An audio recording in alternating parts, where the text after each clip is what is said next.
Welcome to Flat Earth Debate, Uncut and After Show. I'm your host Nathan Oakley, and if you are new to this channel, or you've not done so already, then be sure to subscribe, hit the bell notification icon and join button if you'd like to become a Nathan Oakley 1980 channel member and keep up to date with the Flat Earth Debate.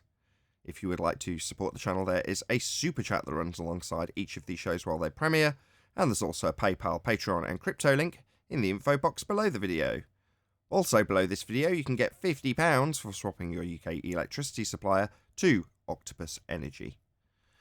Speaking of Patrons, I'm going to do a quick shout out to all of you who do support me on Patreon. So a massive shout out of thanks and appreciation to Ben White, Maximum Gravy, Austin Whitsitt, John Kays, DL Hill, Julian Jeremiah, Tommy Swagnuts, Michael Kahn, Patrick Gunnels, Banter, Will Brax, Mel B. Styles, Troy Shuker, Bose Nail, Samson, Maris, Harry Blade, Mobile Max 777, Neo the One, Lost Cat FE, Rob W, Open Minded, Reese Pound, Del West Watson, Mike, Dick Earth Skeptic, Maria Neelands, Unbelievable Productions, Blue Ridge Ranger, The Real Gabster, Liam Nedrick Jr., Abraham Mohammed, Naibai, Adrian Quintana, Skeptic936, Life is Short, Fireball X, theflatearthchannel.com, Texas Mike, Edwin Johnson and David Wayne Foster.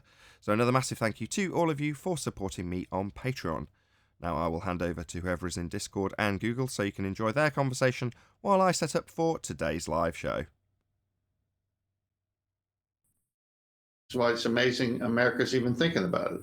But then again, you've had all these kids going to colleges and universities where the teachers are socialist Marxists anyway, so this was the plan all along, I guess. Correctamungo. I told that to parents who were spending, these are friends of mine. I said, why are you sending your kids to universities? I go, all they're going to hear is this kind of stuff. I mean, it's out there. I go, why do you think I homeschooled and private schooled my kids all those years?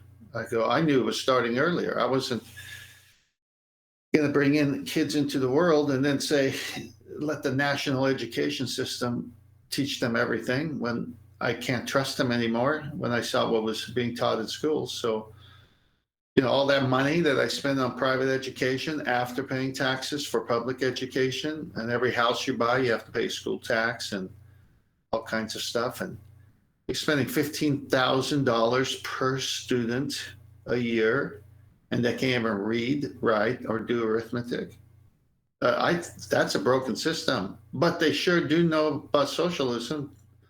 They do know about government handouts.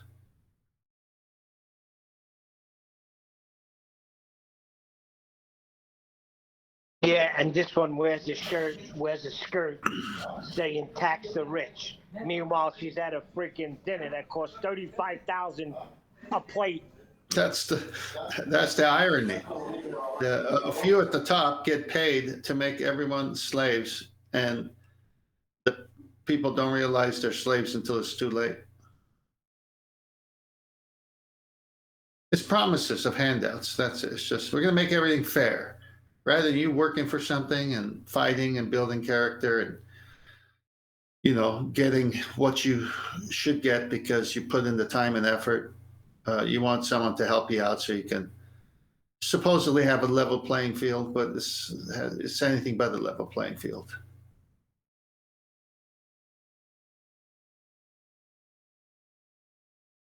Actually, it's a perfectly level playing field. Boy, did I set myself up for that one. How you doing? I'm good. Yes, I meant their pseudo promise and pseudo statements that it's not in the beginning. It's easy to trick the people who feel sorry for themselves.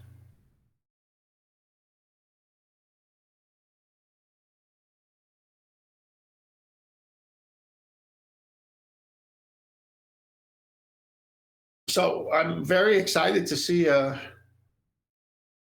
the supposed comebacks to the Sextant argument gaining some ground here.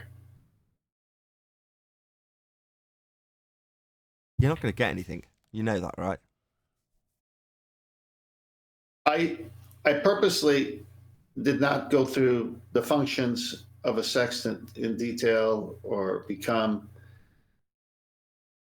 stuck in the minutia, why help them? Let them put out those videos, because there's hundreds of videos showing how a sextant works, and they're really good. And it only amplifies what we've all shared and stated already. It's an angle measuring device. So when they come out, so here, let me put it another way. The less I say, the more they say. The more they say, well, then we're going to have great shows, because all you got to do is say, all right, where'd you get your information? Let's go and see if the device works that way. And you find out it doesn't. I mean, that thing I caught yesterday with Bob the Science Guy, it's an angle measuring device, but you can't get triangulation from it. I mean, that's embarrassing. God, how do you even repeat those words? Yeah. But yeah, it is. But that's the moment. That's the trap. The trap isn't giving them anything. The trap is giving them nothing. And then they have to go on record to say what it is based on how a globe is, and the section of the globe don't work together, because you can't get an angle from a curved surface. I mean, it's so simple.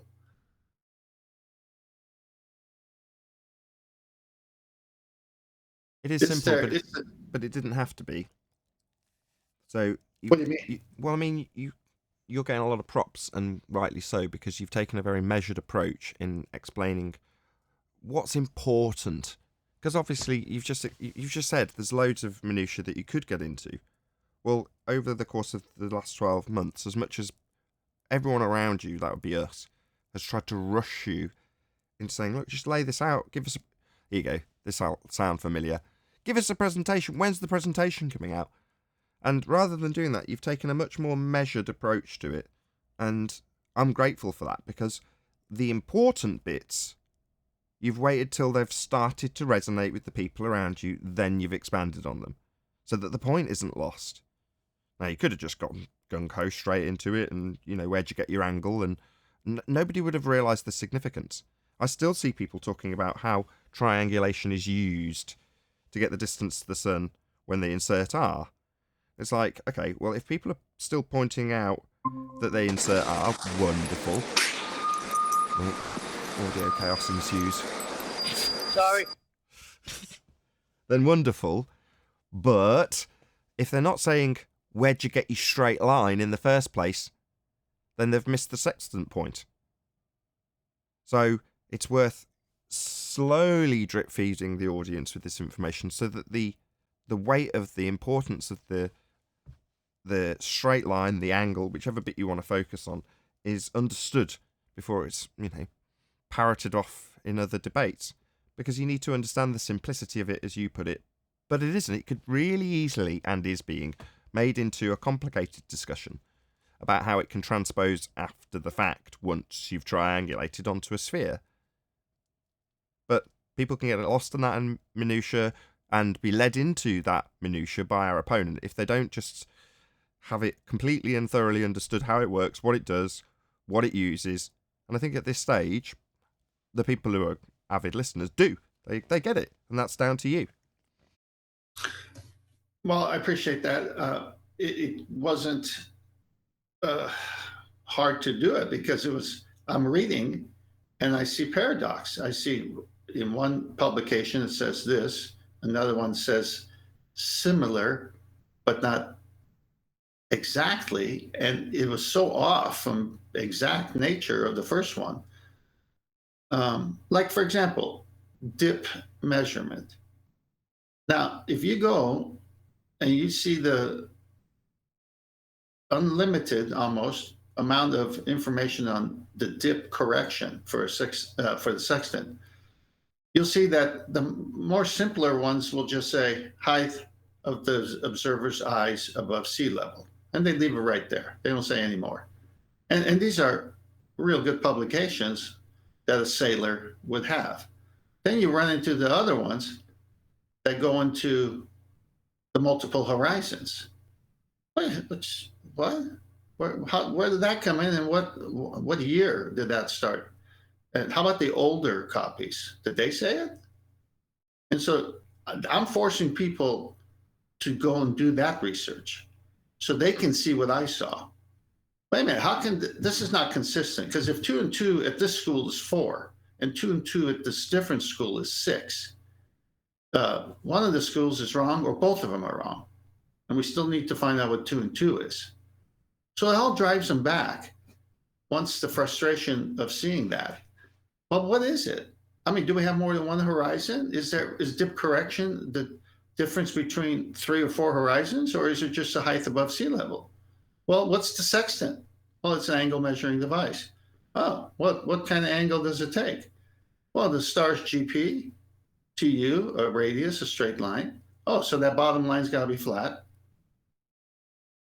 It's over. The person eventually. Exactly. The moment they start measuring anything, they're going to do it on a flat plane, and they're going to need a straight line. And both optically and physically, they haven't got one. Not with that secondary description. And the torture of the whole thing eventually is the sextant does work. Yeah, Right. They say it works, but I'm saying it works because, you're using it on a flat plane, you morons. Exactly. That's where it's going to end. Exactly, that's where it does end. Even at the very early stages of your, first real presentation of it, maybe a couple of months ago, people started coming out saying, yeah, they have to measure it straight, but they do that just because I think they're assuming a flat Earth, or they do it so they can assume a flat Earth. You're like, no, that's how the tool works. Therefore, it must be on a flat Earth. And the tool is utilizing the geometry of the flat plane we're standing on, and it works. So it's not that they just use it flat because they want to assume it flat. It is flat, and that is how it works. Yeah, and the more they go and research and repeat my steps, and this is, do it, everybody do it. This isn't one person's argument. Everyone could be an expert on it. Not that I'm claiming that, but the point is, spend some time on it, watch the different videos, read the different publications, see the language change, see the contradictions within the different ways that people try to explain the dip correction, and say, wait a minute, this is so simple. If it's just trying to get that baseline straight and you're aiming at the horizon and you're 10 feet above sea level, that's why you take it down to your eyes being on the water line, so that you can have that baseline as straight as possible. Oh, and it's connected to the GP of a sun or a star 3,000 miles away. How can that happen if that tangent plane that's drawn in the 2D version on a piece of paper is going off into space? Wouldn't that still be that straight line on the Earth? And wouldn't that sun have to be a vertical to it, a zenith, a 90? Oh, that's another one. We don't want to hear about 90. Don't say 90. Are you kidding? The whole thing is based on 90. I mean, that came so early, so quick. I was laughing. I couldn't believe it. I didn't expect that, but I'm glad it did. And the whole thing is based on 90, except they base it from the central angle of a two-dimensional circle. We're not talking spheres here. We're talking about two-dimensional drawings of a circle. Because if they had a sphere, we'd have an R. If we had an R, we wouldn't have a show.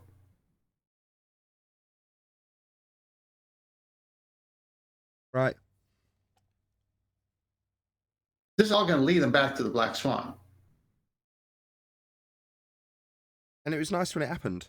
As much as people give Virus a load of crap, he walked straight into it, laid it out.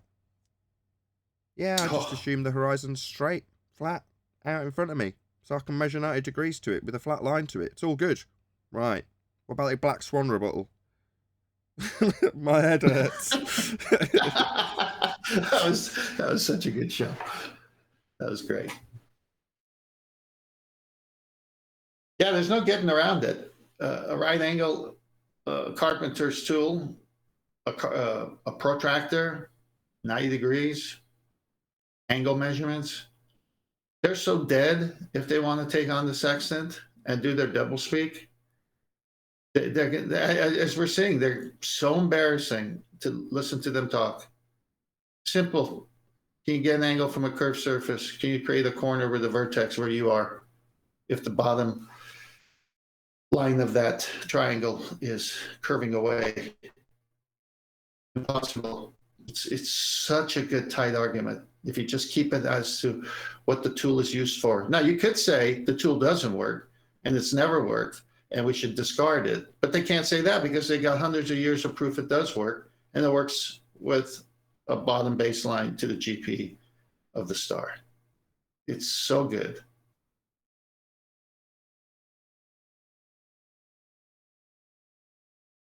And it's a good, what do they call it? Sequel, if you will, to the Black Swan. Because you must have, like me, at some point thought, how'd you follow this? You know what I mean? Meaning after the Black Swan? Well, if you're the support act for Guns N' Roses, you know. Oh, I see. Well, I've shared it. I'll share it again. When QE initially shared the Black Swan, it resonated with me because, I owned a boat. I never bought a Sextant. I seen one, held one.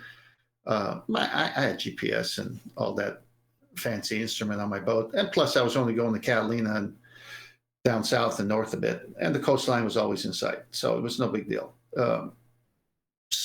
So when he shared it, the first thing I got was, all this time you've been saying things disappear bottom up, but we never really looked at the horizon. Now we're looking at the horizon and we're saying, based on their geometry, it's got to be here, but it's not here, it's way over there, which proves their geometry is wrong, which proves we don't live on a globe. So once I got that, and I called him just to verify if that's what he was teaching. He walked me through it, and then I got it, obviously. I said, man, this is such a strong argument. And I go, you know what this proves? And obviously, it was in my infancy. I said, this proves the sextant works on a plane. Now, obviously, I always knew the Earth was a plane and the sextant worked, but there was a moment there of connection. And I said, I'm going to jump into that deep dive into the sextant and see exactly what they've been doing with this tool for the last few hundred years. And that's when everything started popping. So it was like, do I just jump out with this now or hold it? No, I'm going to hold it. I'm going to hold it. And then, just slow leak it out because if they don't do the research I do, they won't get the feeling I have right now. If someone just gives it to you, you won't get it. You have to go jump in and do the research. And this is for everybody. It's real simple. Just watch a few videos, read a few articles about it, and you'll get it.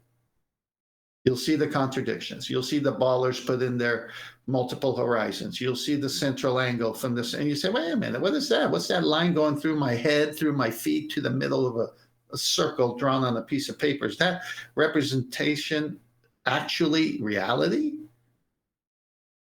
No, that's not what happens. What happens is I'm on a flat plane and I'm triangulating. But the ballers need to say, I'm on the globe and I'm triangulating. But they got a problem. You can't triangulate on the curved surface.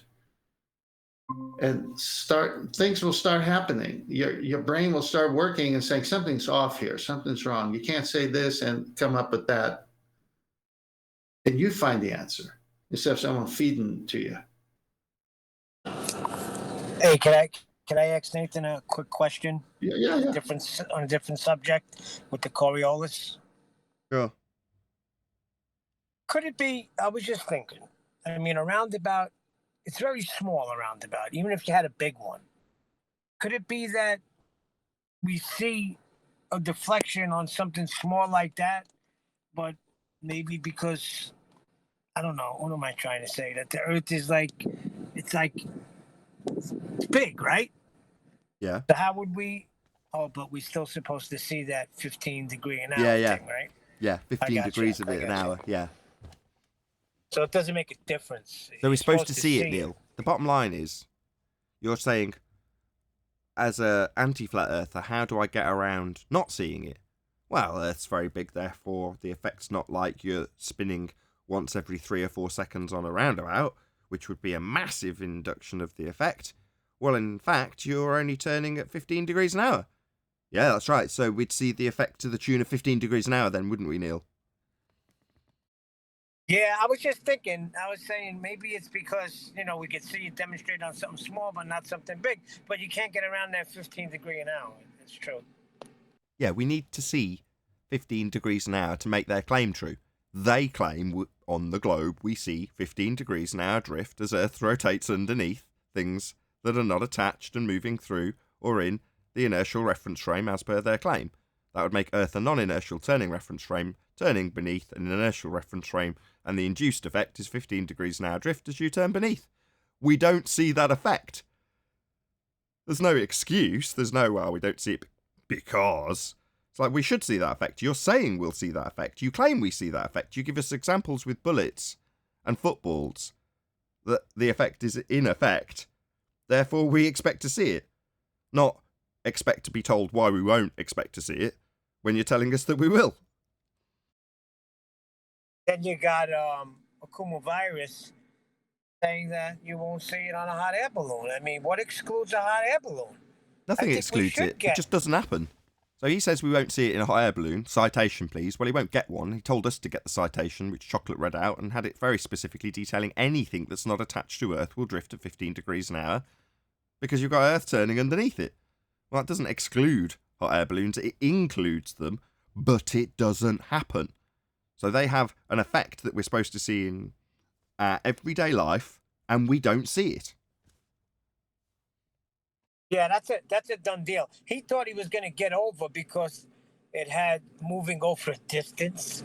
I mean, he thought a distance, what, a hot air balloon doesn't travel anywhere? I watched them go up in Middletown like 30, 40 at a time, and they're moving.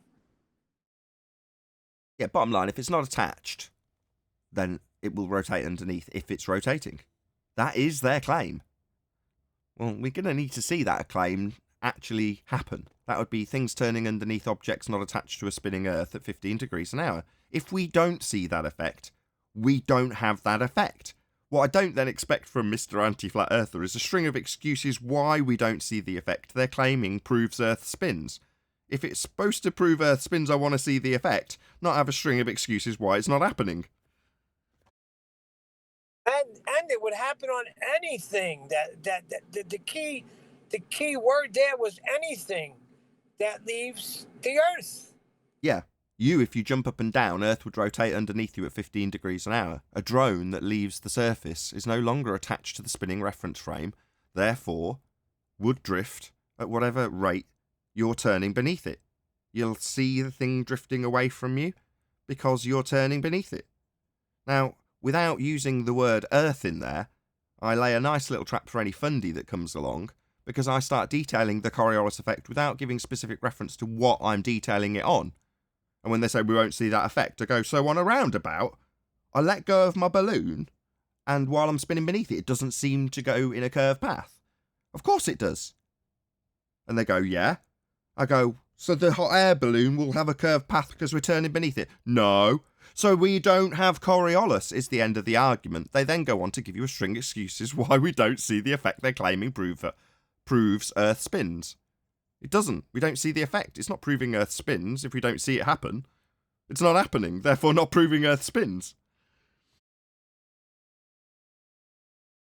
Yeah, it's been game over for a while. There's a connection with that and the sextant as well. This is why people need to do their research. When you go and listen to the operation, the features for operation, not just on the instrument itself, they say, well, you have to assume what ancient man always believed, that the Earth is stationary and the stars are moving. When that first came across my ears, I said, what? They're actually admitting that? And I said, I wonder if this is just a one-off. Then I found another one, and another one, and another one. Then I found it written down. And I said, wait a minute. So they got to assume they live on a flat, So it works on a flat plane. It's the stars that are moving, not the Earth. But they got to assume we live on a sphere with a curved surface. The instrument is invalid at that point.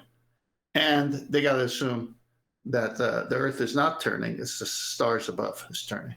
And they have this written down in audio as well. Well, this is going to be fun. I was gonna say something about that because wasn't the sextant, didn't it come up like in the older days when everybody assumed or knew it was flat, I should say. Yeah, pretty much. So- But Probably. the whole point, no matter how you do it, you can't beat what an angle is, and you can't beat how they have to assume the stars are moving and not the Earth. So why assume that? Why not? Why can't this instrument work without being tricked? Why do you have to trick the instrument?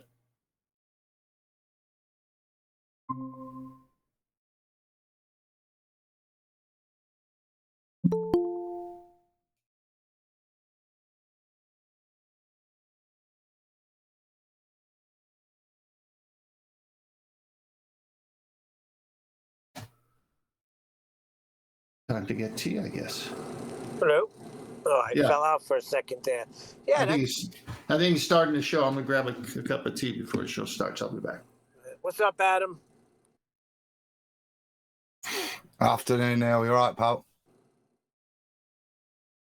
Yeah, I want to So- think. I want a conclusion to this Bev situation. That'll be interesting, won't it?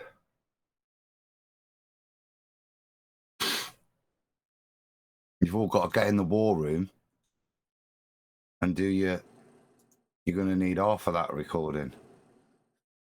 I haven't been in the war room. I've been so busy, to be honest. Mitchell wants you all to just do like a 3-second soundbite saying you're going to need half of that. Oh, okay. You too, Eli. Gotcha. I can trim them all out Alright. if you want to do them one after another. We've got 60 seconds. He wants them just sticking in the war room, I think, so we can use them on tonight's show. Yeah, Mm. but while I've got relatively good sound and we're in the Oh, right, pre-show, okay. I'm going to say your name and then I want you to say that sentence with nobody else interrupting. Neil. You're gonna need off for that. Eli. Well, you're going to need R for that. Adam. You're going to need half of that. 10th.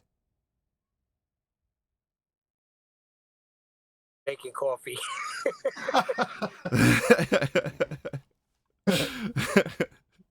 Isn't that great? He's got that there. Well, I'll do mine as well. So you're going to need half of that.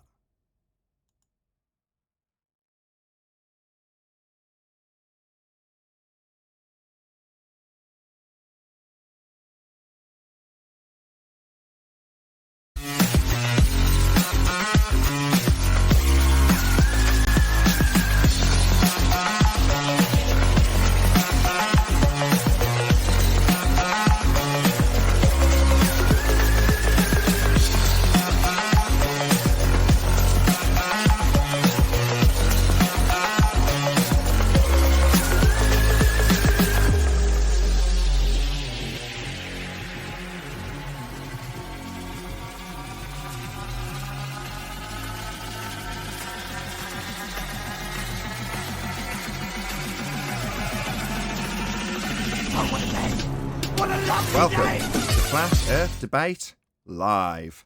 I'm your host Nathan Oakley, and if you are new to this channel, or you've not done so already, then be sure to subscribe, hit the bell notification icon and join button if you'd like to become a Nathan Oakley 1980 channel member and keep up to date with the Flat Earth Debate. If you would like to support the channel, there is a super chat that runs alongside each of these shows while they are live, and there's also a PayPal, Patreon and crypto link in the info box below the video. Also below this video, you can get £50 for swapping your UK electricity supplier to Octopus Energy. Most importantly, if you'd like to join the discussion, simply mute the page you are currently watching, then click the link in the info box below this video to join the panel and express your views on the nature of Earth. If you do join, please don't swear. If you do, you'll be ejected, and if you are, please don't try to rejoin the stream using sock accounts. You'll be warmly welcomed back on the next stream. Please also share the show on social media. Sharing the show obviously increases the live audience, but this in turn increases the chances of a more diverse panel, so please share the show on Facebook and Twitter. One last time, if you're new to the channel or you've not done so already, then be sure to subscribe, hit the bell notification icon and join button to keep up to date with the Flat Earth debate. Now, we are joined by Eli, the Adam Meakin, 10th Man, Neil, and a whole bunch of people in Discord, so welcome one and all. Hey, good morning. Afternoon, everyone. Good Hola. afternoon. So can I just say, you're going to need R for that. Any Gonna evidence of say the that. R value? Earth radius. You're gonna need R for that. You're going to need R for that.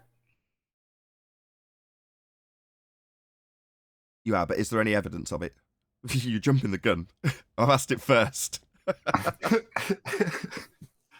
You're gonna need R for that. Somebody hit him round the head. Put He's another stuck. diamond. No in there. evidence. No evidence. No evidence. But yeah, we just need a measurement of the R value that's assumed in every single globe Earth argument or claim to be proofs of a globe ever. We're going to need that. And any evidence of axial rotation of the Earth-based variety.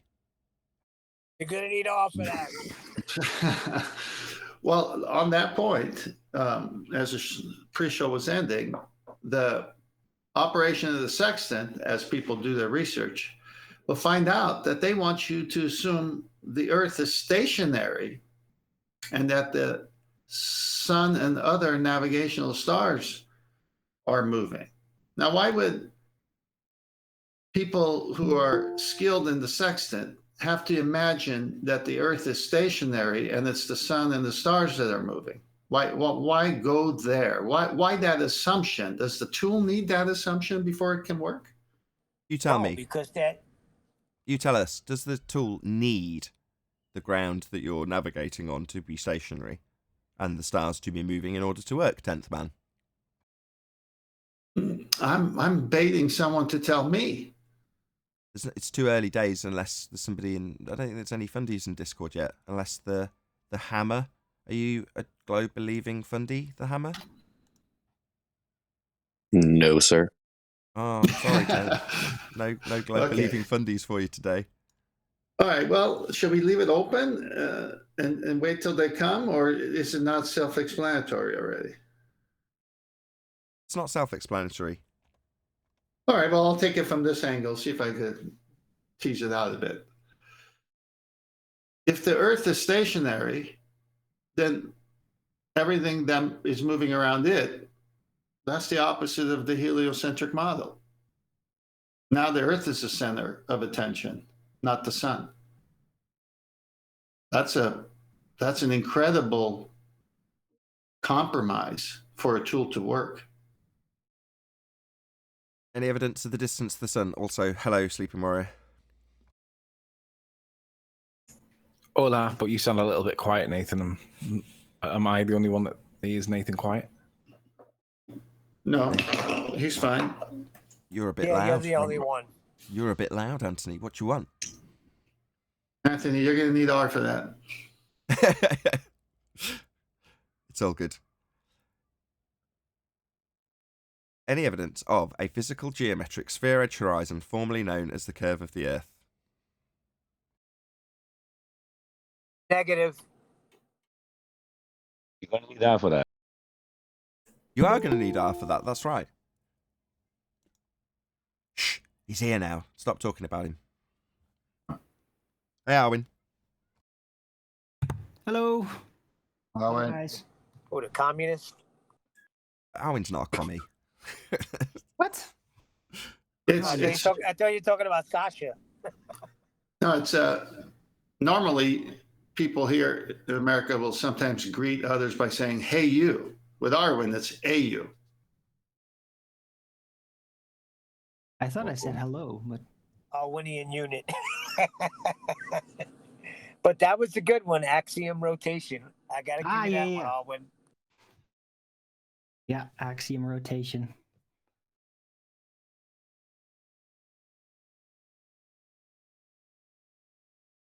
So, what's up in here? Sun, any evidence of the distance to the sun? No, I don't know where it is right now. What It's is all the sun? gray.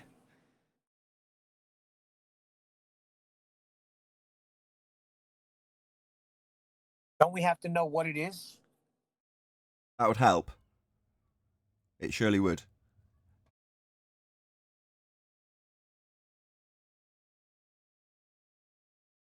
Any evidence that you can have gas pressure without the necessary antecedent of a container to press upon? Nope. Natural I- law. I think your question is, can you have pressurized gas without a container? The same thing. What are you talking about? That's exactly the same thing. Pressurized gas, gas pressure, gas at pressure. What do you want? It's all the same thing, Neil. Oh Can you dear. have an atmosphere without a spherical container? Sphere-shaped air. Air doesn't take the shape of a sphere, it takes the shape of its containment. That's Gas. why I added the spherical container to it. Yeah, you'd need a sphere. You could have sphere-shaped air if you had a spherical container, yeah. Woohoo! But does Earth in the heliocentric model have any containment at all? Or is it arbitrarily assigned as having sphere-shaped air next to a vacuum in violation of the second law of thermodynamics, Harbin? Well, they think that gravity can supposedly keep it on Earth, even though they don't really fully understand what gravity is in order not what he to asked. make that claim, really. It's not what he What? asked. Other than that, no.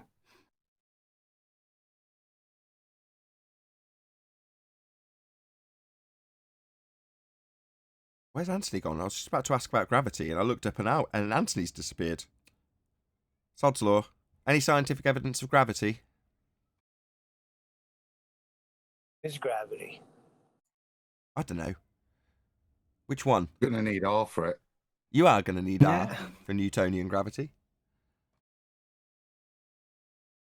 Well, my whole life I was told it's what's keeping me grounded. Would you not? You do need Tony, but would you not need R for Einsteinian as well? Because it would define the size of the mass that's going to warp space time. I don't include it because it can if you were describing that particular celestial body they call Earth, right? So it could, and more than likely will, but does it have to? Well, you could also say yes because the heliocentric model has set in stone R values for Venus and the Moon, and they set the distances that they're going to plug into the maths, right?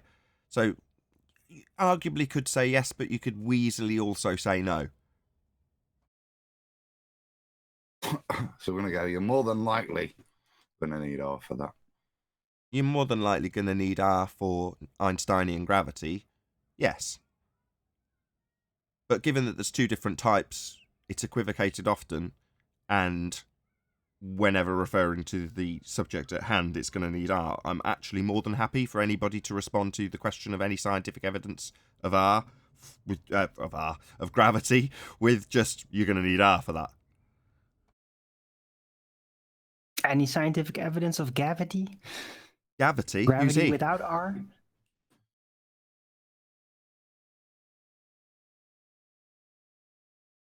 Gravity?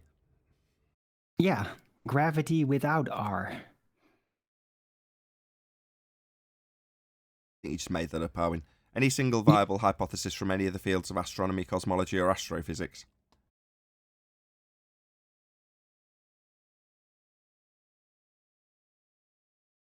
You're most likely to end up using R if you're going to postulate one, which would then turn out to be impossible to manipulate in most likelihood. But even if you did, it's not guaranteed, but you're likely to need R for that.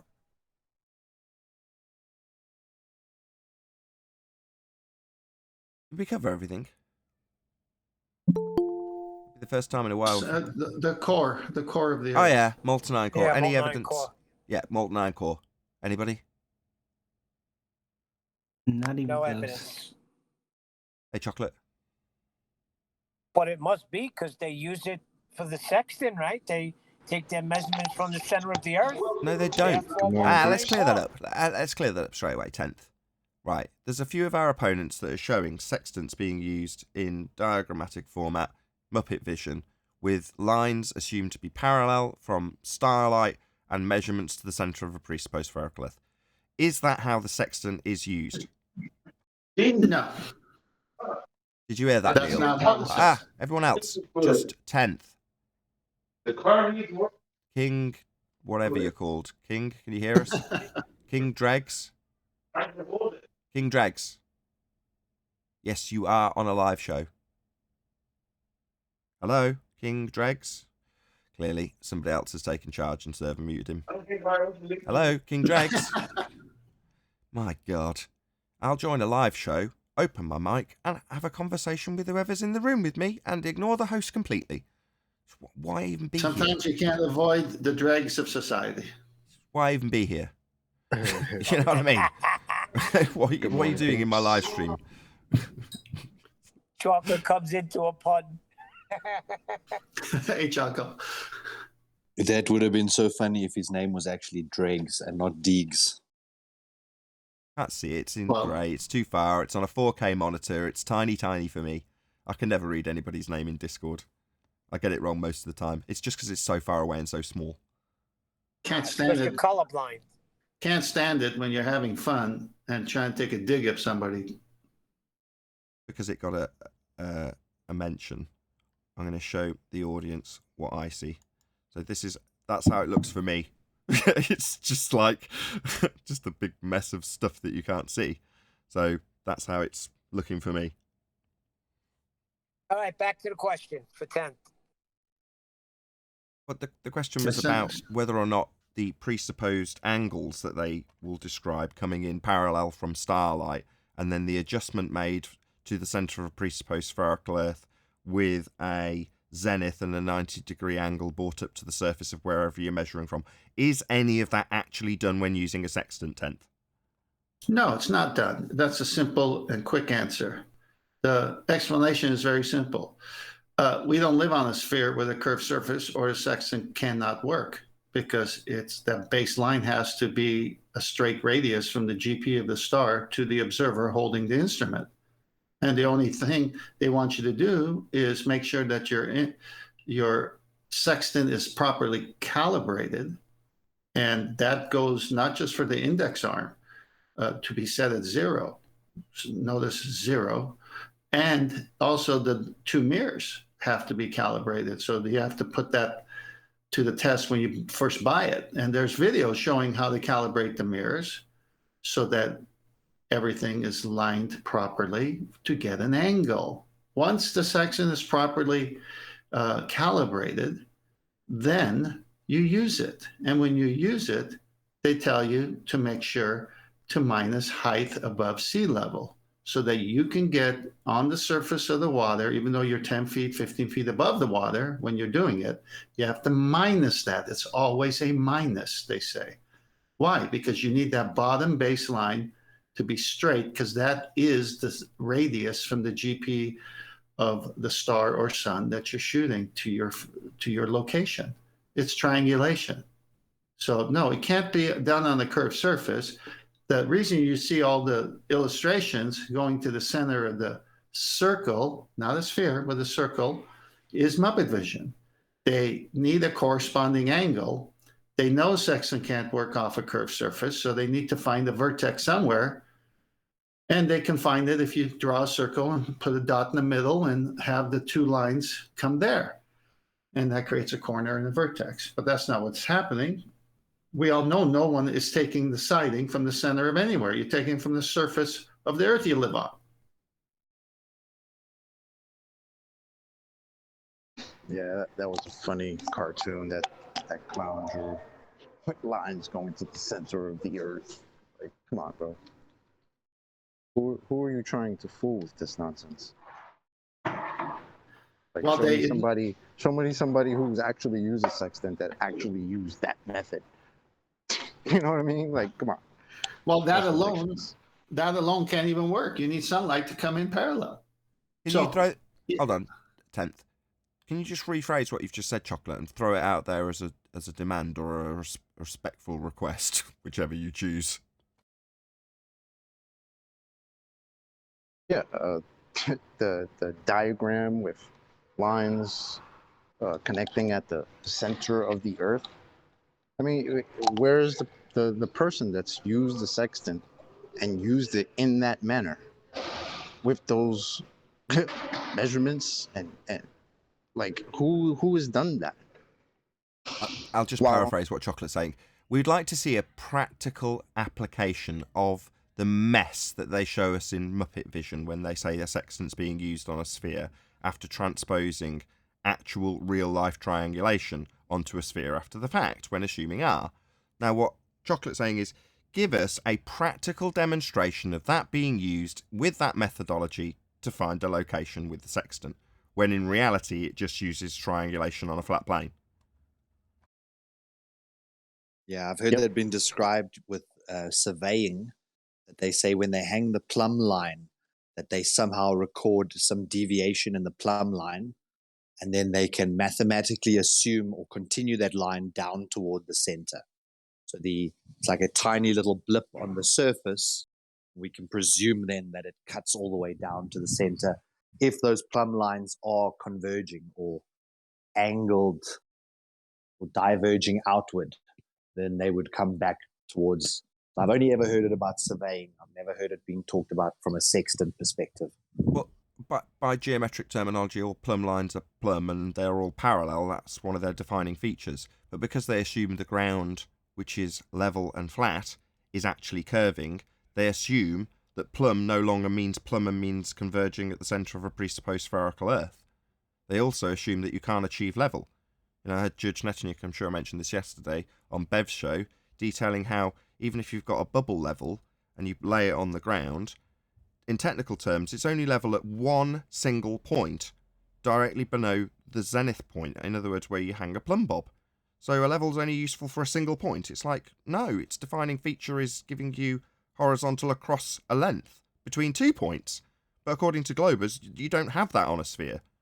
You know, you're only going to get it if you assume a spherical centre and then take a tangent from that based on your zenith. You're like, why, when that's not how the tool's used? It's used with triangulation, straight, flat bottom along the surface that you're measuring to the GP of the star. Absolutely sod all to do with any spherical adjustments you make after the fact, because the tool's using angles and straight lines. Definitely isn't considering the curved surface, and you back-engineering it after you've actually done the measurement with triangles isn't going to help your assumption, because we're never going to see a practical application of it, because you'll have to use the sextant as intended to gain an angle along a flat surface, and then after the fact insert your R assumption. It's pathetic. Can anyone show a plumb line deviating? No, it breaches the definition. Yeah. So we're talking about theoreticals.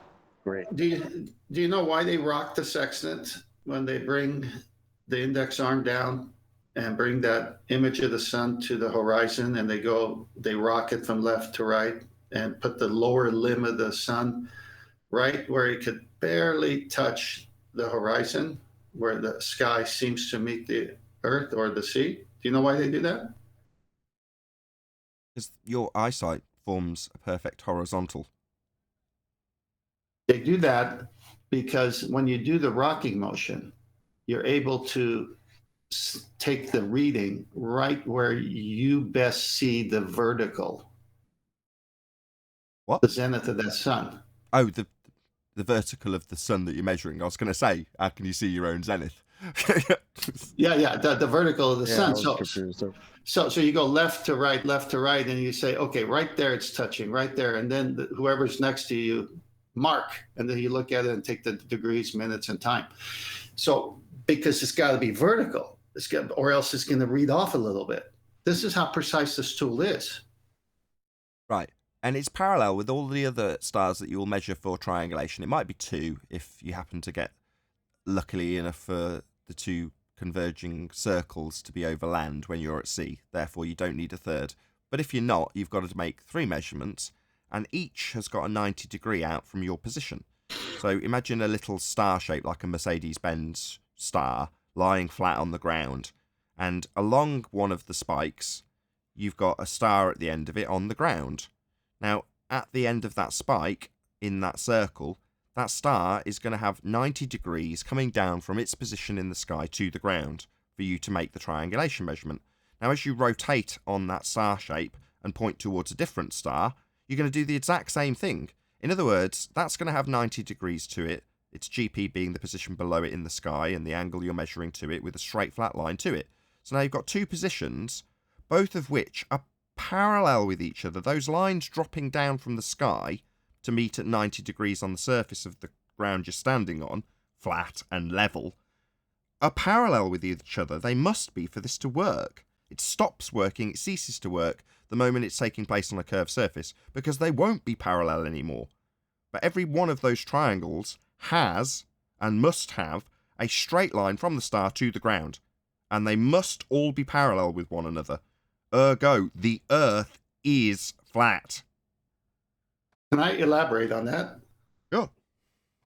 So it isn't like you just take it out and start shooting stars. No, you plan for this thing. During the day, it's simple. It's usually high noon sun.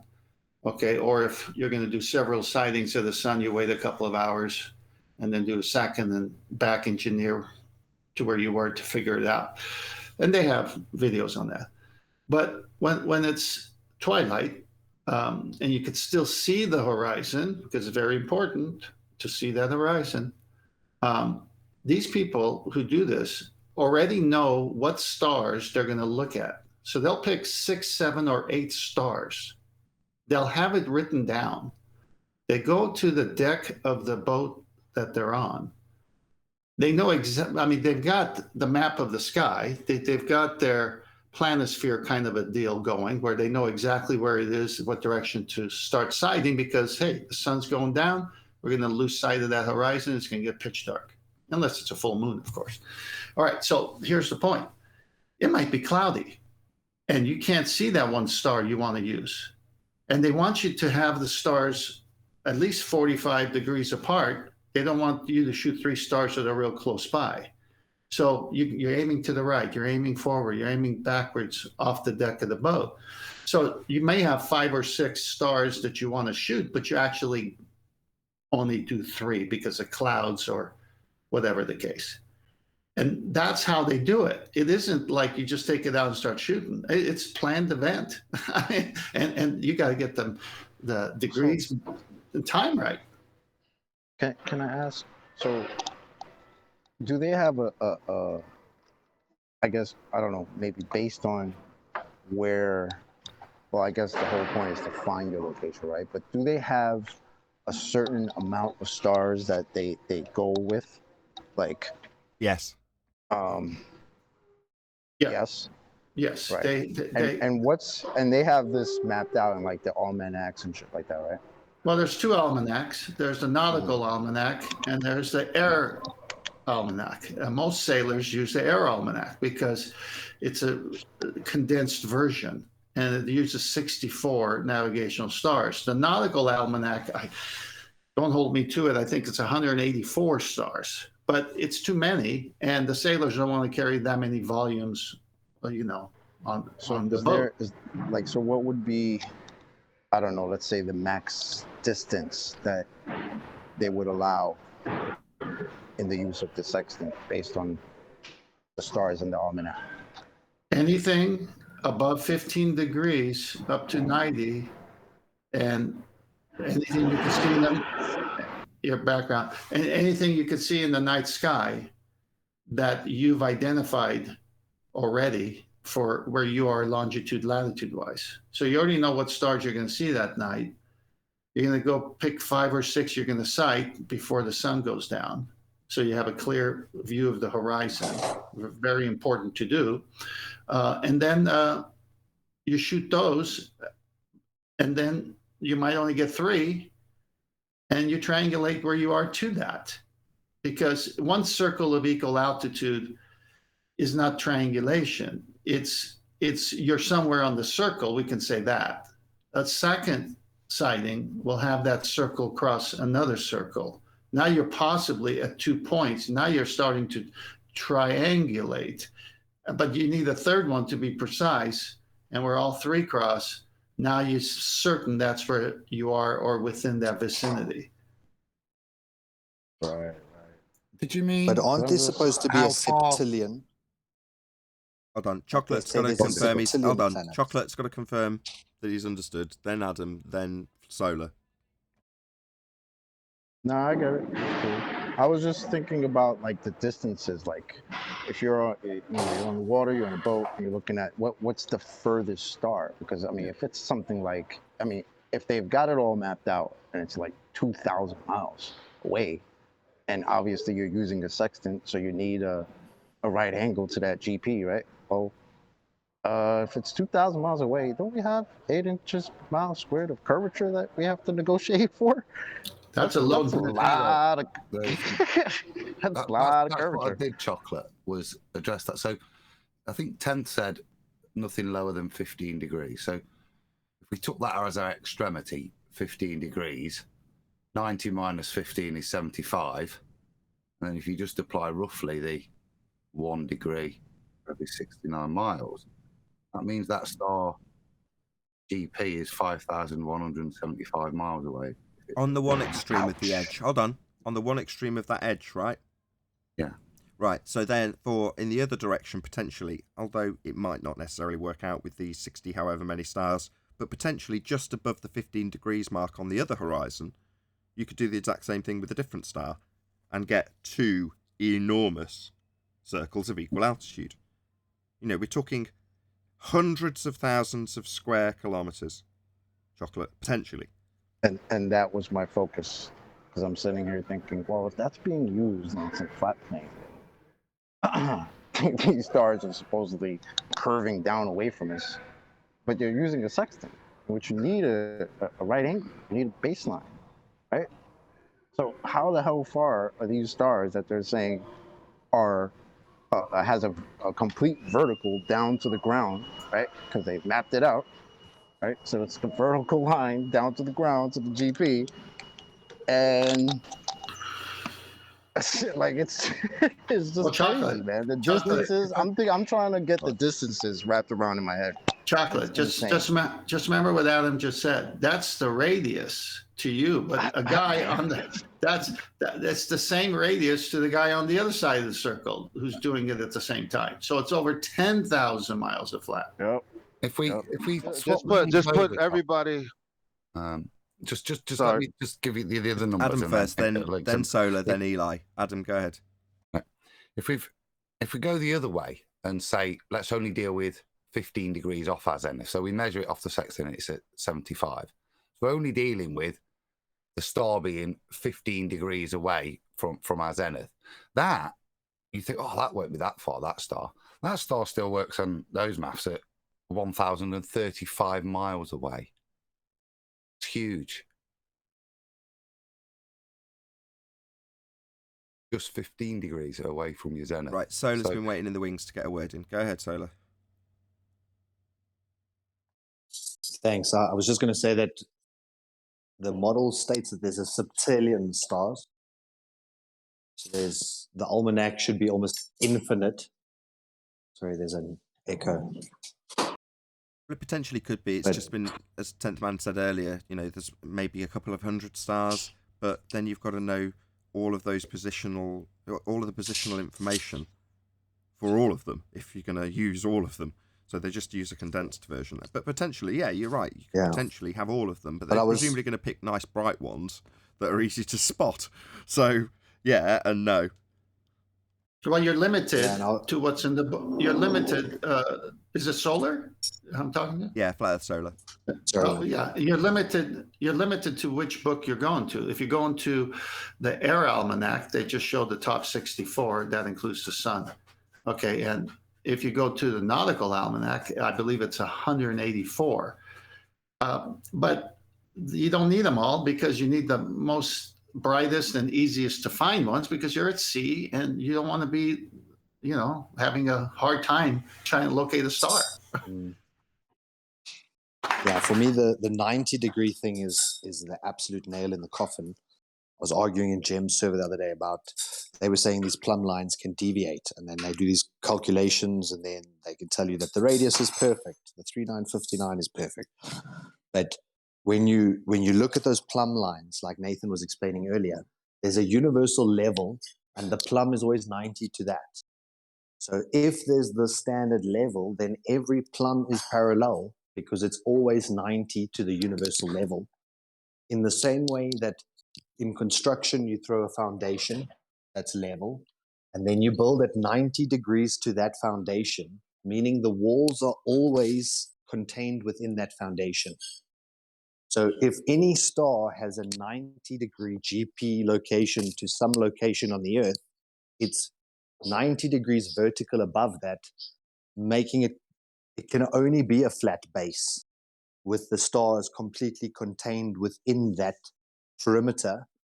Otherwise, right on the exterior, you'd start finding stars at 91 degree or 92 degree or 93 degree, where they would no longer be vertical, they'd be outside of that vertical range.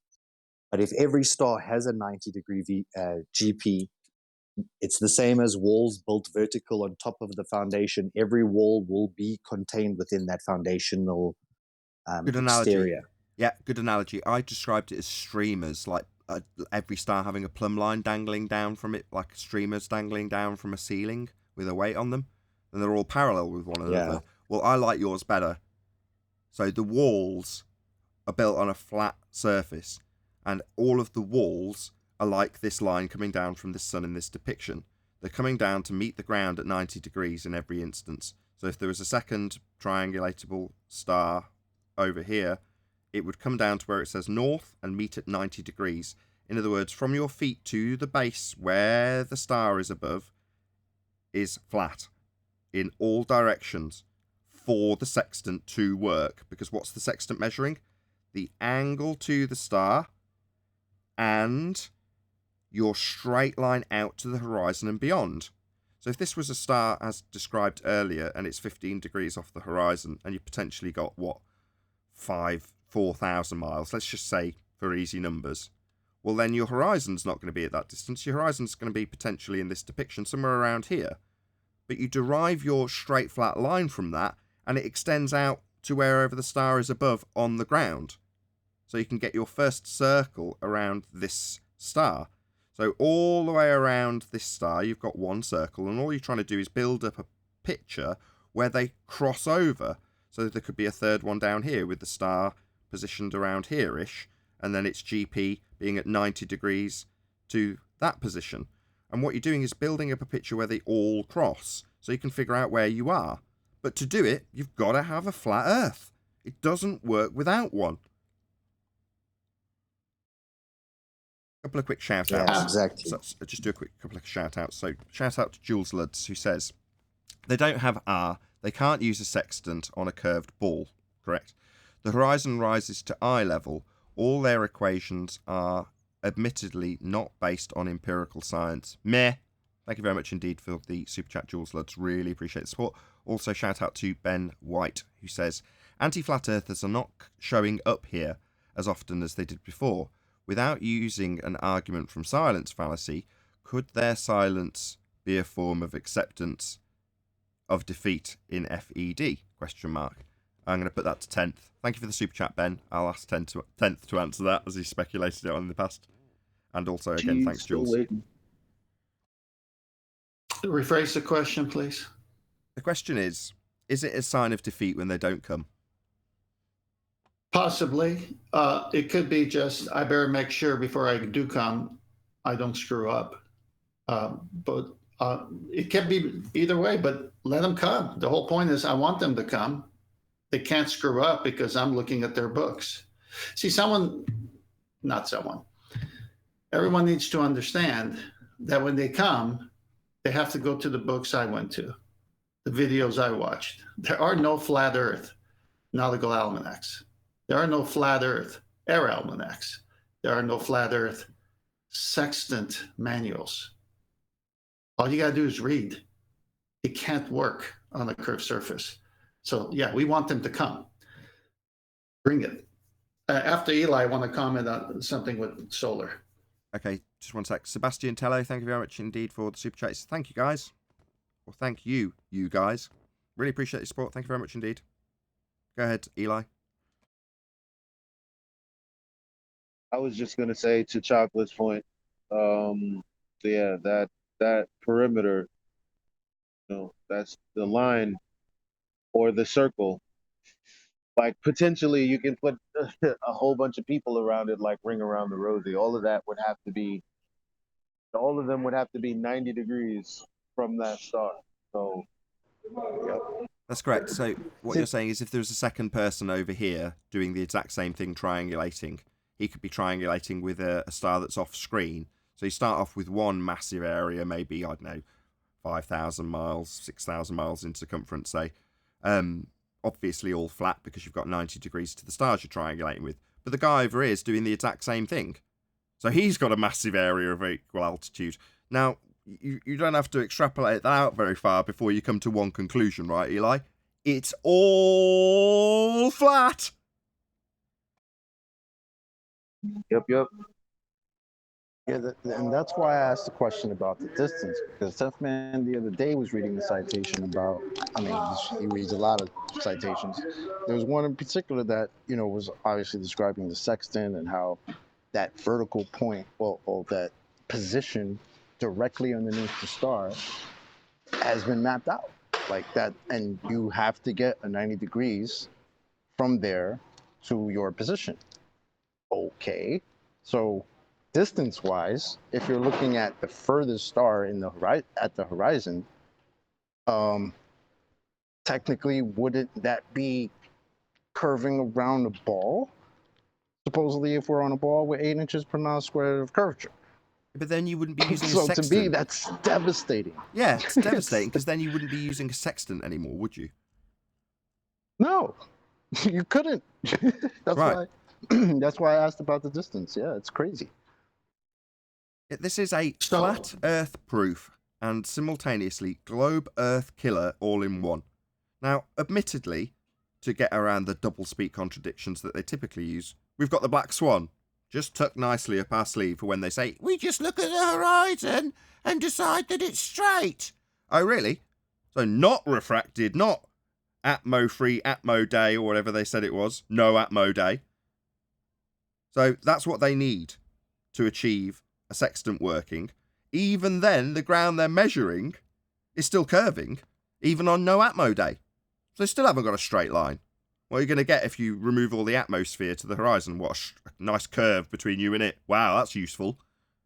Your presupposition of sphere-shaped air gets you a curved line to everything. And if you remove it so you can see the no atmo day geometric horizon that is never capable of being seen, only exists in the maths, you still haven't got a straight line. In other words, from every single, no pun intended, angle, they cannot use this tool on a globe. Mathematically speaking, when you put your eyeball on the ground, immediately, if you're going to have a straight line, it's going straight off into space. On a globe, on yeah, a ball. Exactly. From that point, when you say put your eyeball on the ground, well, with a sextant, when you do your height adjustment, you're taking it from being an optical effect to pure geometry. Something Brian was keen to stress a couple of weeks ago. You're just talking about a triangle then. Not talking about bent lines or refraction or having to factor it in. You're just talking about how it works out in geometric terms. Again, there's been some bad blood with Bev at the moment, and I'm not too keen to... I don't care, really. I'm sure it's a misunderstanding and will be ironed out in the goodness of time, or the fullness of time. But ultimately, Bev is harping on about this day in, day out. You need to go and listen to him if you don't understand these geometric principles. That's all he talks about. And these things are axioms. They're laid down in stone. They are foundational principles that he's talking about. That his opponents just literally just laugh in the face of and go, no, we just don't accept this axiom that's being applied all over the place. We just don't accept it. We're going to redefine it for you now on the fly. It's just laughable. So, once you understand basic geometric principles, as Bev is laying out day in, day out, then you suddenly start thinking, hang on, these geometric principles cannot apply to a sphere. They don't work. And that leaves you cognitively, if you're an anti-flat earther, to bendizontal. Yeah, that's what they end up at. It is funny, though. Shout out to Bev. It's very amusing, my friend. I've got slightly suckered in and addicted to your brand of geometric pummelings that you give the anti-flat earth crew. I absolutely love it. Nathan, if you go to the Master B, I got 3 slides, and I'll use these to answer solar as well. Let's start with the one with the globe, with the green globe with a guy standing on it. Do you see that one? Or is it light blue? Guy standing on it. Well, there's 3 slides. Oh, yeah, I got it. It's just come through. Okay. Yeah. All right. So we'll start with that one. All right. So for solar on the 90, altitude of the star, whenever you see that, that's synonymous with zenith position of that star to give it its GP. That's synonymous with 90 degrees. That's obviously the box that you see on the right angle. So when you see altitude, zenith, it all means 90. It's like a plumb line. It's that vertical. Now, look at this picture here. They've got it going to the center of a presupposed globe. Now, the sextant can't work on this. Star 1, star 2, star 3. But what it does show is they need a right angle, a 90 degrees to base, whatever or wherever that star is. It's never done without the 90. So back to Eli, when he was on the show, they said, don't say 90. Well, you got to say 90 for your own stuff, because that's what their center of the Earth gives them. You can see B is the flat line from the center coming out. And then obviously the one coming through his head meets that. So there's the 90 on the globe version of this.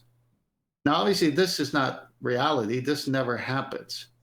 You don't have multiple horizons. You're not looking down the way this guy is showing. I mean, no one sees the Earth the way this guy sees it. According to Neil deGrasse Tyson, you can't even see the curve. I like how they've got B with a straight dotted line for the first half of it, and then it angles up to the crazy measurement that they're making downwards on a globe. Like, even the way they label it is slightly tricky. Yeah. Can I just address this? Yeah, go ahead. Go ahead. Yeah. What you brought yesterday, Tenth. Yesterday you read a bit of text. It was the method of Saint-Hilaire or the calculated altitude. And I just... Yeah, that's the one. Yeah, I just want to read the principles of that and then just apply it to this diagram and look how they've perverted the principles. If we look at the red lines... Oh, it's gone. I was getting the piece of information you wanted to read out. No, just the picture. I'll read the text if it's all right. Okay. I want to read it in relation to that picture. Okay, I'll go and get it back. Bear with me a second. Sorry to break up your flow. No worries. Well, the red lines are the ones we're talking about if we're doing this on a ball. And I'll wait till the picture comes. That's it, yeah. Could someone post it in Discord? You're ruining Adam's mojo right now. Yeah, give me a second. I got you. Thanks. Go ahead, Adam. Everyone else, just hold your tongues for a second. So we've got these stars here, and you can see how the way they're depicting it, the lines are drawn back to the center of the Earth. But I'll just... And what they're not doing is, if you look, they're going all different angles through the hole, shall we say. They're line H to A. So if I can just read this.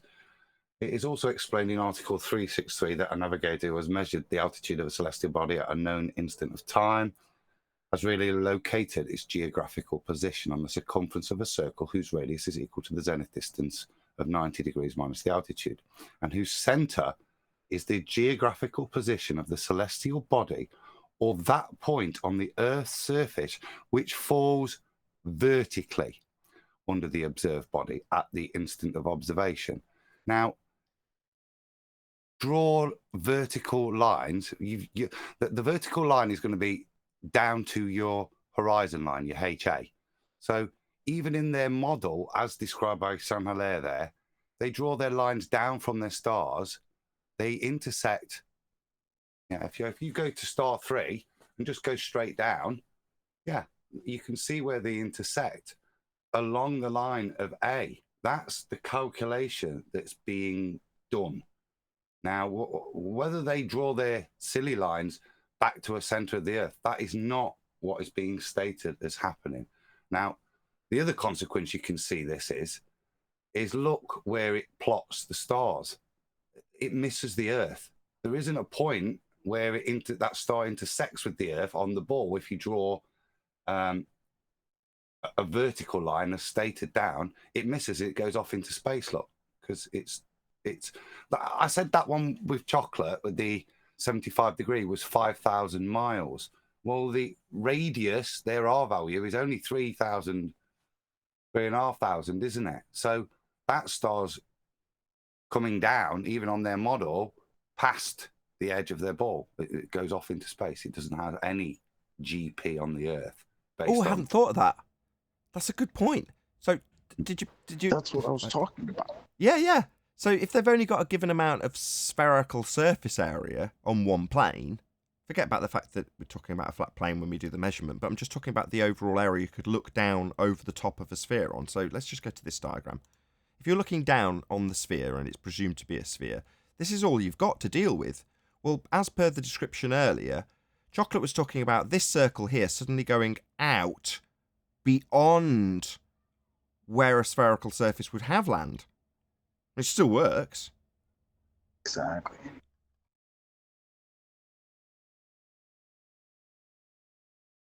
That's very interesting. Very interesting indeed, Adam. There's so many different ways it fails on a sphere. Well, I can't work on a sphere. And Adam nailed it because HA, the dotted line, that is what they're saying is the horizon. Then dip measurement is just height of your eye above the horizon. But look at what he does, height of eye. I mean, first of all, the scale is off, but that other dotted line, supposedly to the horizon, is coming at an angle so steep. That's not what happens. It's only 10 feet, 15 feet above the sea. You can't see what this picture. None of this is reality. This is why it's a trick with Muppet vision. Sextant can't work on this whatsoever. If we're done with this, we can move on to the next one. Which one's your next one? Because this was the last one that came through. Do you mean the circle? The three circles. Yeah. Yeah.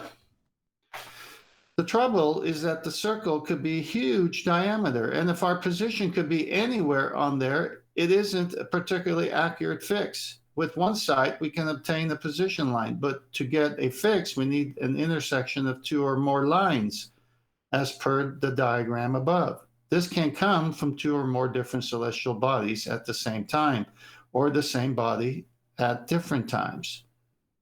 Anyone notice the box? 3 boxes? Yes, I was going to say At the there's 3 of center them. of each. Just let me highlight 3 it. for the audience. boxes. Hold on.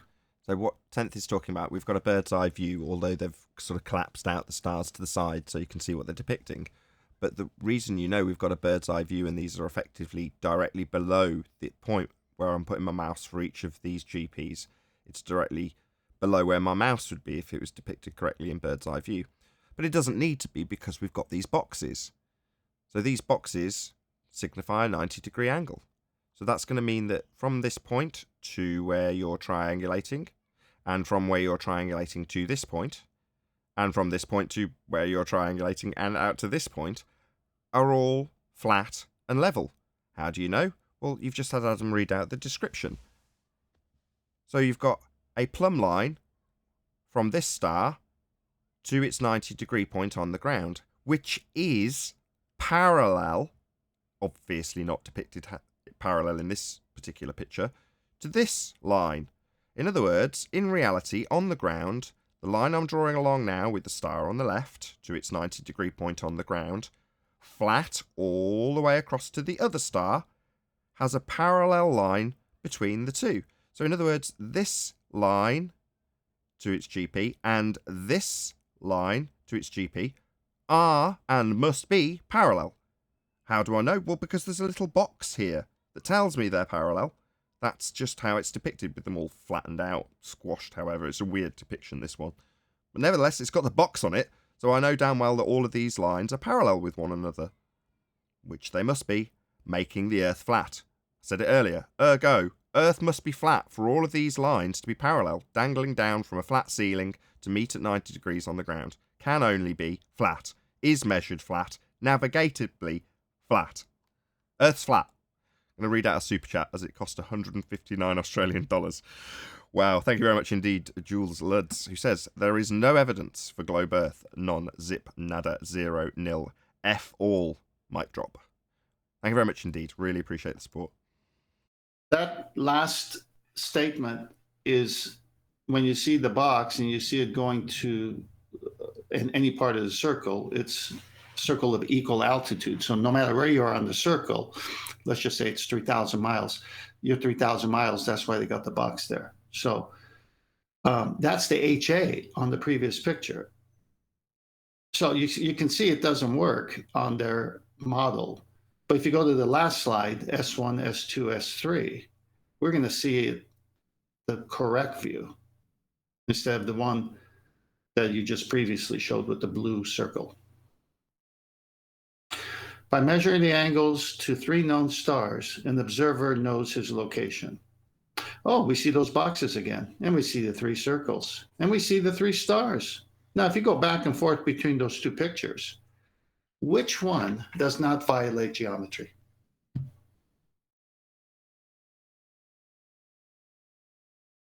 The first one's an absolute joke. I mean, Adam summarised this beautifully, so I don't really have to add much because it's detailed how you'd actually have star 3 meeting at 90 degrees below HA. So HA is the horizontal line that you're going to establish with your sextant, and star 3 will meet that position at 90 degrees. Akin to this drawing with flat circles of equal elevation, that would mean they're all flat, meeting with parallel lines for all of the stars that meet at 90 degrees to the flat surface it must be for it to be capable of triangulation. Ergo, Earth is flat. None of these slides were made by me. These are all slides you can pick up as you do research on your own. This is from their side. This is big trouble for them. How old are these almanacs? Well, it comes from the ephemeris, so astronomy, and to the times of the Greeks, I believe. I mean, all the way to now, they've been able to, of course, fine tune them into a book. But basically, when you, if I'm correct, let me see if I could say it the correct way. So we got longitude, latitude lines that we use for a grid system, okay? And the prime meridian is in England, and that's where you go east and west, depending where you are for the time factor, and you meet up at the international date line, 180 degrees, right, obviously, of the 360. So if you're going west, English time is 12 noon, because that's where they take it from, where the sun is at the highest. What time is it 3 hours west of 12 noon? Well, it's not 12 noon yet, right? It's 9. But if you're east of Greenwich, it's 3 p.m. So that's why they go both directions when you're going to figure out the time usage for navigation. So when the star crosses a meridian or a longitude line, these are all great circles. A great circle is defined as a plane that cuts through a sphere through the center. And you can have many of these great circles as long as it's cutting through. The only one on the latitude is the equator, because it's the only one that can cross the center. of their presupposed globe. All the other latitudes are just different circles or small circles as they're named by. Right. So the distance the from sun. So just so I can clarify that, because a lot of flat earthers held on quite tightly to the azimuthal equidistant projection. What he's saying is, in the same way that will only work from the centre out along those lines and distorts in different directions, the same applies here with the Great Circle. Even though it's being described, obviously we live in a globe paradigm, as slicing the top of a sphere, or slicing down the side of it, I should say. The only one you achieve, which is the one they stick on the top of it when they do the depictions, is the equator line. Yeah. So when because my question was, well, how do you map the stars, and who did it, and when was it done? Just like you're asking, and it led me to the ephemeris. There's a book called Raphael's Ephemeris, and that's where the Nautical Almanac and Air Almanac get their readings from, and so they know where the stars are going to be 1,000 years in the future and 1,000 years in the past. They know where it's going to be. It just would make too big of a volume, so they put it out each year. So when these stars cross a meridian, that's when they measure it, the GP. And then obviously 15 degrees per hour, in our case, it's moved. So it's on the next meridian now. And everything you say, when you say, well, they know where these stars are going to be 1,000 years out. When supposedly we live on a ball that's spinning and wobbling and shooting through a vacuum. But they've got it down in the books, these positions in the books. I quote unquote called the navigation school and said, and I ordered the book, and I have the book. I've got where the stars are going to be from the year 2000 to 2050. With that, I'm going to say a huge, massive, enormous thank you first and foremost to both Discord and G+ panels for making today's live show possible. If you are watching this on either Nathan Oakley 1980 or Nathan Oakley Premiering streams, then stay tuned as there will be an after show to follow. Unfortunately, if you are watching this live, this is where we bid you farewell. So, another huge, massive, enormous thank you to all of you who smashed the super chat, liked, commented, shared, subscribed, and all that good stuff. Also, below this video, you can get £50 while swapping your UK electricity supplier to Octopus Energy. I've been Nathan Oakley. Stay tuned if you're watching on a premiering stream, and I will see you all in the next video.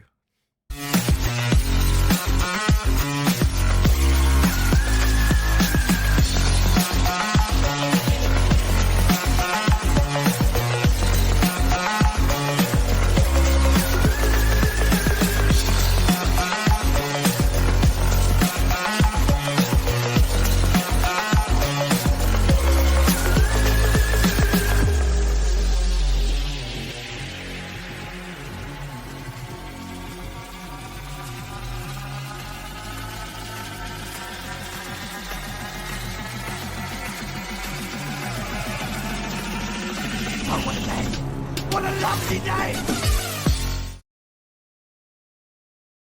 Out and booked for 1,000 years out.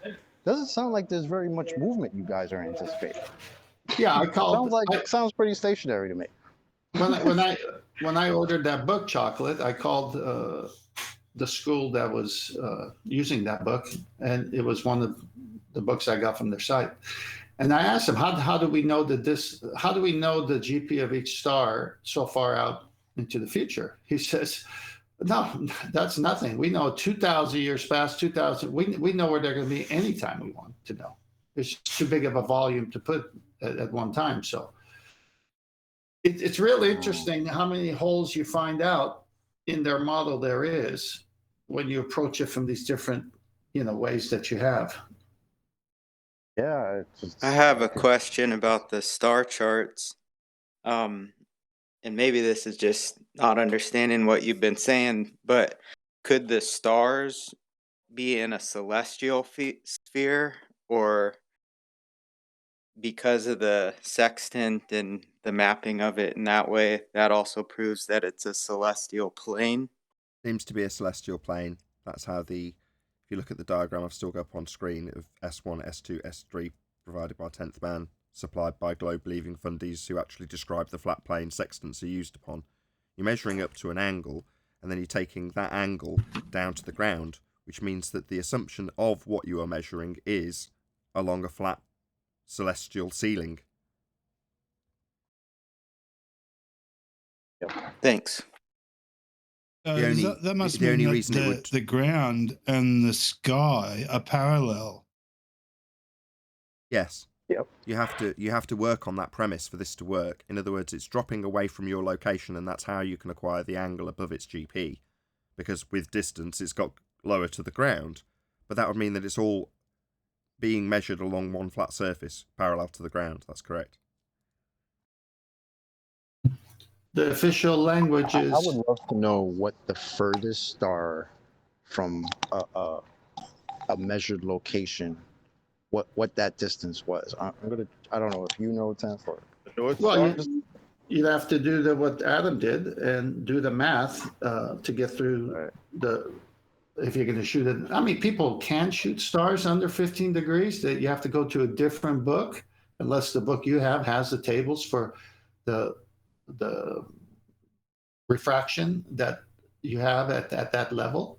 But the refraction once over 15 degrees to the 90 is so minimal that the correction is done in minutes, not degrees. Sure. I mean, even I was just going to say, what Chocolate's asking for is, if you could find a circumstance where at a particular point in the ocean, you've got two navigatable stars or triangulatable stars that are on that marker about 15 degrees above the horizon. In other words, so you don't have to account for any refractive indexing. You just draw a straight line below it, 15 degrees above the horizon from your location with a straight line out to it. And at that moment, how long's that straight flat line? And then can you do it in the opposite direction, like 180 degrees from your location, another navigatable star that's about 15 degrees above the horizon, and then you draw a straight flat line out to that and its GP at 90 degrees, and then say, right, because they're 180 degrees to each other, highly unlikely, but in ideal circumstances, how long is the total distance from the 90 degree on the one triangle on the left-hand side to the 90 degree triangle on the other side? Because exactly that just over distance... 10,000 miles. 10,000 miles. Yeah, I'll do it exactly. Well, yeah, because by the distance you said before, 5,000 miles, that's one direction. Okay, I turn around, use another star, and that's another 5,000 miles. Bro, that's 10,000 miles of what has to be a flat plane for me to use this thing that I'm using? Oh, guess Are worse. you kidding? Guess worse. Guess worse. So a guy happens to be at the GP of the star that you've measured on the right-hand side in my description. Right? Potentially, he can do exactly the same thing and establish an extra 5,000 miles on top of that, right? Yeah. Right. So with just two dudes and three stars, suddenly you've got one star on the left, one in the middle, one on the right, which happens to be at the GP of this guy, and then another star that he's going to triangulate with on the right. And all three of them must have parallel lines to the celestial plane, as it was described earlier by Solar, and they've all got parallel lines coming down from their positions to a flat plane beneath them, all of which have got 90 degrees to both the guy on the left-hand side of the circle and the guy on the right-hand side of the circle, meaning there's about, 15,000 miles of flat surface just for two guys? It's just Earth's flat. There's no two ways about it. That's why I'm asking. I'm sitting here rolling all of this around in my head. It's hilarious just to think that they think this is happening on the spherical surface. Insane. Do you guys remember when Jay Tolan Media was doing the viewings from an airplane with the infrared? He was kind of doing a similar triangulation to the Earth from a plane. And my thought when he first put those videos out was he should look out the other side of the plane too, and then he'd double those distances. That's what I'm saying. Because I put myself on the boat at the GP of the star looking at it, and then what happens when I turn the hell around? Are you serious? Oh my god, it's great. Yeah, the area out to the horizon for your local positioning is assumed to be flat in all direction before you do anything else, just to use the sextant in the first instance. Every direction that you can see a horizon and you can establish a flat line with. right? Well, beyond the horizon in all directions, we've just said 15,000 miles. Why not? Well, it's flat in every direction. It's just flat. Just a note. You get 10,000 miles. You get 10,000 miles. You get 10,000 miles. Exactly. Yeah, exactly. You get 10,000 miles of flat Earth, and you get 10,000 miles of flat Earth, and you've got 90 degrees to that star, and you've got 90 degrees to that star, and you've got 90 degrees to that star. It's flat. Earth's flat. No doubt. I would say this is. I'm going to say this is the silver bullet. The Sextant is the flat Earth silver bullet. For 5 years, I've never been able to say that. What's the silver bullet? What's the thing that you can say categorically proves Earth's flat and debunks the sphere? The Sextant. Sextant's the flat Earth silver bullet. Yeah, just to throw some salt on the wound. Never have I read aim at the multiple horizons. What? They didn't give you 7 options of horizons to choose from. No. Just take that. Make sure your sextant is properly calibrated, set at 0. Bring with the index arm the sun or star to the horizon where the sky seems to meet the Earth. Do your little rocking so you can get the vertical precise, so it's not tilted. Take your readings and the time. Go to the books. Voila, the GP of that star to you is 3,000 miles, straight radius.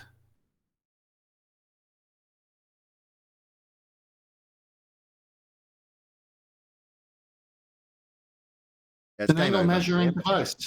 It's an angle measuring device. You can't get an angle off a curved surface. It's just that just one single thing right there is all you got to do, because no one could contradict that. They show boxes with 90s that represent 90s, much better said, I think. Zeniths that are altitude. Altitude is a star directly over the Earth at that point. I mean, why the heck do you even go to the books? Why do you have the books? You need to know where that star is on the Earth when you shoot it. Can't help but wonder when the sky is going to change and all our thousands of movements that we're doing at millions of miles per hour. When's that sky going to change? Where's that going to happen? Well, you couldn't have the books if that was the case. We've traveled long enough in 1,000 years that we've been putting this down on paper for maybe, I don't know, a new star or maybe one day. Nah, right? We've got these things plotted down straight vertically down to the ground. If that doesn't tell you right there that it's just flat, then I don't, you're beyond help. Chocolate, when I was on vacation and we were in the planetarium, the guy was explaining to us certain stars and their rotation. He goes, for this to work, we're not going to move. We're going to be sitting still, but we're going to move the ceiling. But that actually don't happen. Oh. It's really the Earth that moves. I said, okay. Yeah, I can't go to no planetarium. I'll probably do something. My son knew all the stars, all the constellations, and I'm like, Jacob, did you hear what he just said? I just had an idea, right? As a paying customer, I would assume that the people at the New York Hall of Science would have to answer my questions. Not that I'm gonna be like totally rude and annoying and obnoxious. I'd like to, because then what are they gonna do? Tell me I can't record in there when people record in there? I'm just gonna record myself asking them questions, and it'd be funny just to see me not get any response. You know what I mean? Wish it was in New York. I'd roll with you. Shit. Mitty's got the camera. I'm gonna take him. For that, Mitty? Yeah, if I can find his damn number. Hold on, what am I, Wood? My bad, you Neil. What am I? Neil, let's go to the New York Hall of Science. Bring your son. You're definitely going to get kicked out now.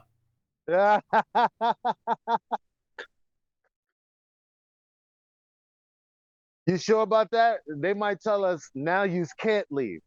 You know too much. That'll be the line. Wait a second.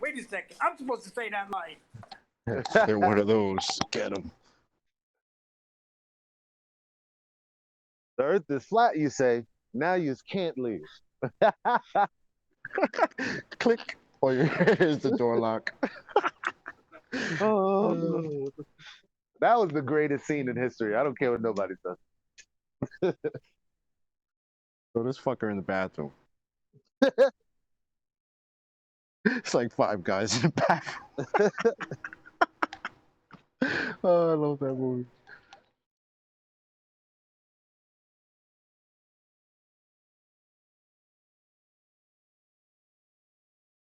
Pauses for fundy reaction to chat about a movie.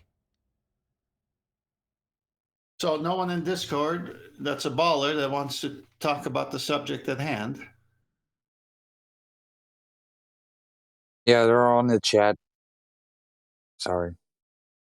Yeah, it's okay. Who's in the chat saying opposite? Maybe we can tempt them to come on. Dr. Bob. Oh boy.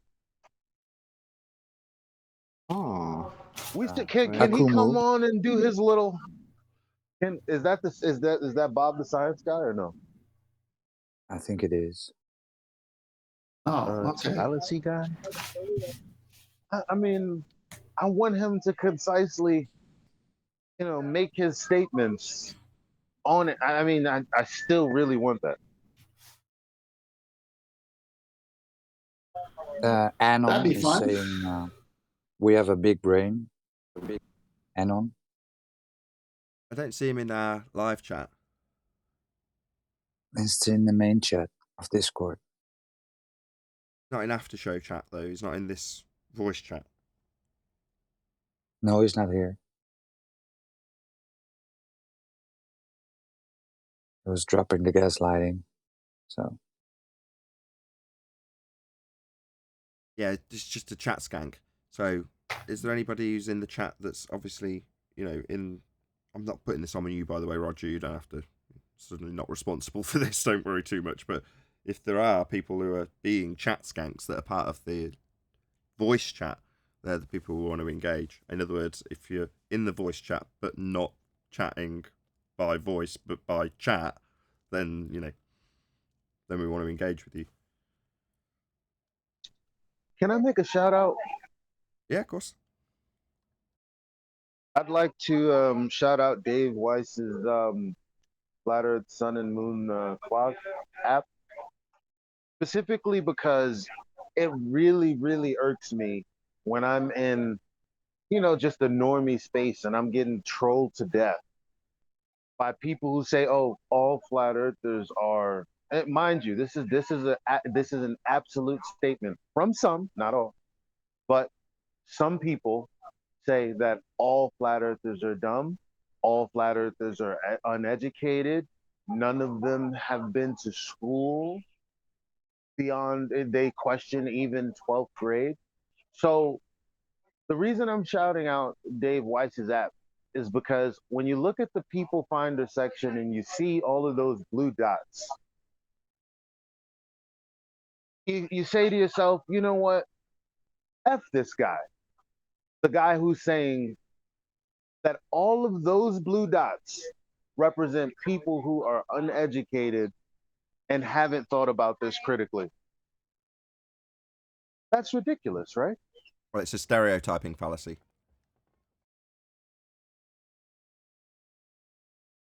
Yeah, but some people believe it. Like, and just mentioning that, people, I'm sure people would understand. Oh, well, I guess you're right. All of these people couldn't have just fallen for this grand Well, I mean, they did it for the globe, so I don't know. You can extrapolate anything out and apply it to a stereotyping fallacy. You could say that none of the dots reside in jails. Therefore, all jailbirds are globe believers. Right? Take it one step further. Therefore, potentially all globe believers are just waiting to go into jail because they're all globe believers in jail. You know, you can make up any old crap and just apply it by stereotyping fallacy to a group of people by using a subsection, applying something that applies to that entire subsection to everybody. Well, I'm sure there are subsections of flat earthers that are completely retarded. I deal with them. There are plenty of stupid flat earthers. So when people say flat earthers are stupid, I discussed this with my wife the other night, and I was like, what percentage do you think are thick as all shit on the flat earth side? And her answer was about the same as on the globe side, percentage-wise. I was like, yeah, that makes perfect sense. There's as many percentage of stupid idiot flat earthers as there is percentage of non-flat globe-believing idiots. It's about the same. What is it? 1 in 10 people are sub 80 IQ. If the population has got 1 in 10 sub 80 IQ, then 1 in 10 flat earthers is sub 80 IQ, and 1 in 10 globers are sub 80 IQ. You know, 1 in 10 are thick as shit. That's life. There's going to be a certain amount of them that are flat earthers. Yeah, and? Does that mean we're all thick as shit? Well, no, but look, here's one that's picked up a camera and is talking complete nonsense. Therefore, you're all stupid and uneducated. All right, okay. Just a stereotyping fallacy. I agree. Yeah, most flat earthers that get on the scene start taking flat earth seriously, doing research. They might start up kind of sounding a bit foolish here and there, not having a lot of knowledge about a lot of things. But over time, they will figure it out, and they'll sound a lot smarter. Reckon? Depends on where you plug in. If you plug into flat earth debate, you'll be all right. Yeah, right. Arwin, I totally disagree. I think that's just the other end of the extreme. 1 in 10 people might actually go out and do some research off their own back and apply their own critical thinking skills. The in-between 8 people are just looking for someone else to follow, as far as I'm concerned. They're just primed to fall into whatever paradigm is lined up for them and put to them in a convincing pitch. And they're just, prior to reaching that point, they're probably demanding it as a globe believer. So, you know, there's an extreme of people that are actually interested in doing primary source research, if you're looking at a historical aspect, or just digging out the scientific research, if there is any, or going through the papers to see why it isn't science. You know, all of those things are beyond 80% of people. 1 in 10, they don't even understand the sentence. If you were to postulate that they should be doing that, they wouldn't even understand what you were suggesting they do, let alone do it. The other 10%, that's you know, just a smaller percentage of people that are actually inclined to have a positive effect from flat earth, as far as I am concerned. For the vast majority, they're left lost souls wandering around looking for another model to adhere to, or trying to best patch up some crap hole model they've been handed down by controlled opposition and defend it to somebody who wants to put a false dichotomy argument to them. You know, I'm not saying they're stupid, but they'll fall into that trap over and over again. But that is that's the majority of people. So, as a very cynical outlook on this, when I look at that from a step back and look at the sort of arena I'm in, I go, for 1 in 10, there's a genuine benefit to their life as a result of coming across this subject. For 8 out of 10, they're probably going to be left in frustrated, disillusionment. You know, there's a whole load of words I could ascribe to the 80%. And then for the other 1 in 10, they've just happened to have stumbled on it and are thick as shit anyway. They'd have believed whatever you told them. If you told them the Earth was a dick, they'd have believed you if they'd have found that first before this.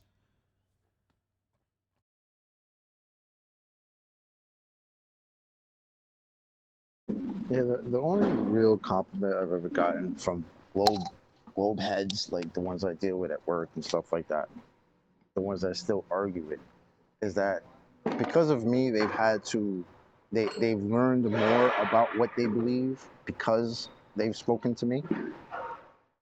And that's pretty much it. Like, they're saying that you've taught them, you have led them to understand something differently. So ultimately, in this scenario, you're their guru. Have they gone out and done the research and come to the conclusion by themselves and then expanded upon that research to enlighten themselves further in different aspects of their life that there might be changes to their current paradigm? Have they done any of that? No. What they've told you directly is, oh, I've considered part of my life differently as a direct result of what you have told me, informed me, educated me on. Yep. You can say till you're blue in the face, Jaren does this, right? And it's in vain, Jaren. If you're listening to this, it's in vain. When you tell people to go out and do their own research, you're hoping for the 80% to actually do as you do when you're the 1 in 10. That is a good point, because most people don't. Well, I'll don't give kudos to my coworker. She's tried. The one that came on here, Candy. She's tried. She's done a little bit of research every once in a while. I'll get like an article or something. You know, even if we're not at work, she'll send me something. But you know, for the most part, most people, do my own research, sure. And then the most extreme of that is I'll have a best friend that'll tell me, no, I don't need to do any research because all of this has been figured out. Exactly. Thousands of scientists in history have already done the hard work. Why the hell do I need to waste my time doing it? I can go to the bar and get a drink. Yeah, so exactly. I'm like, okay. In the same way, 80% of the globers, I'm just making these numbers up by the way, 64.2% of all statistics are made up on the spot anyway. But nevertheless, 80% of people are going to be on the globe side that just accept exactly what Chocolate said. And they don't change. They might realise, because they've had enough decent evidence put before them, to appreciate that they've been lied to. But from that moment on, they're just looking for the same exact thing. They're waiting to be told so that they don't have to do the research. And those are the people that say, well, how does this work then? You know, well, go and figure it out. You know, if this hasn't taught you anything as a globe believer, you know, that there's people out there questioning stuff. Why is it that you're now asking the people who are questioning stuff for the answers? Hasn't it taught you to go out there and question stuff? Clearly not. You just want me to tell you. Now, in most instances, they don't really want me to tell them. They want me to tell them so they can find flaw in it to reaffirm their original globe faith. But even still, if they were eventually to realise there's enough evidence to the contrary of their globe faith, they'd still come back to me and go, well, what does this? How does that? What is this and how is that? And you're like, go and find out. And if you can't, you know, accept it. Don't get angry about it. Don't lose your shit over the fact that you don't know something that you thought you did. Yeah, it's not that serious. I mean, it is, but you don't have to take it in that manner. Just go do a little research. Especially if you decide to argue with me all the time. Well, then why wouldn't you want to have something to back up the argument that you want to have? Instead, you're going to come back later and say, well, I learned a lot more because of what you told me, but I just don't decide to go and research this myself. Extremely weird to me. And likewise, Candy seems like she'd be biased. But likewise, that same person still fits into the same 80% category when they've got their globe belief and haven't even fallen down the hill or considered it yet. They're not going to go out and research their globe faith to tell you about it. They're just going to rely on what's been put in front of them and they've already digested. They're not suddenly going to go, you what, that guy says Earth's flat. I know it's a sphere. Let's go and do some homework. Or, should be, revision. Re-look at what I understand so I've got a better understanding. So if I go and have a chat with him, I'll set him straight so that he understands why it's a globe. That same exact 80%, they're not going to do a damn thing. But they'll be the first to tell you you're wrong. Yep. And then they'll tell you, oh, I won't accept it unless you can tell me exactly what it is. So I need the dimensions. I need to know how it works. Where's the dome? How far deep does it go? I need all these stats for you to believe what I'm saying. But you don't know not one stat about your model, except for that it's a ball. But you accept that completely. And when you point that out, it's like, you know, you get that. And I'm like, yeah, because they put that in front of you when you were a little baby. That's the only difference between you and me. You still accept the story they laid out in front of you when you were a little baby. I don't.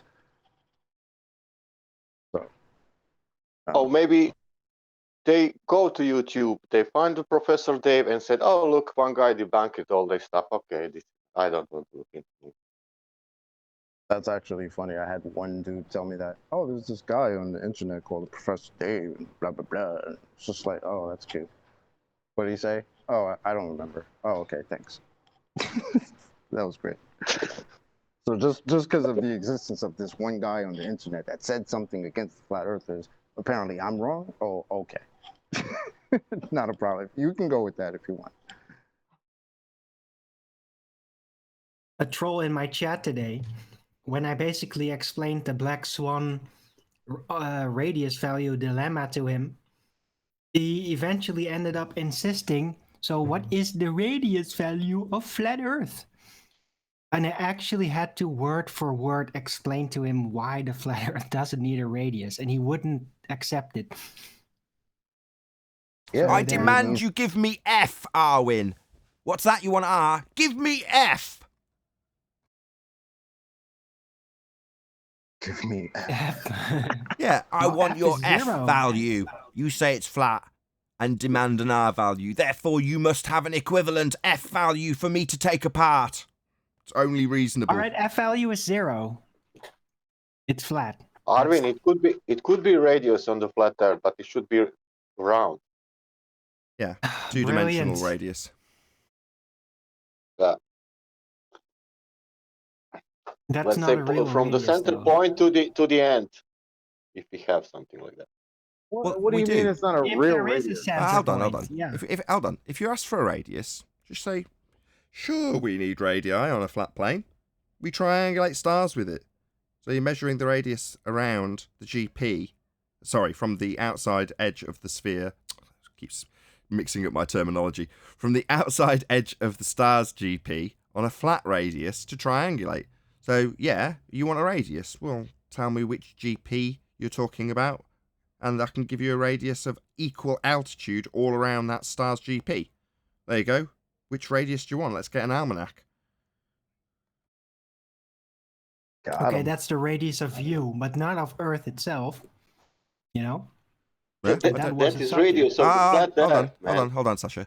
What do you know the limit? Do you know if there are limitations to the area of land that we inhabit, Arwin? Are there limitations to that you are aware of? Well, in my philosophical opinion, No, there don't want must that. be, No. but we don't know how much. No, don't want your sorry. philosophical opinion. Just want to know if you are aware of actual physical limitations to the ground beneath our feet. Yes. What are those physical limitations? That we have a limited amount of space for gas pressure to fill. So there must also be a limited amount of ground underneath that volume. No, that's incorrect. Oh, really? Yeah. How so?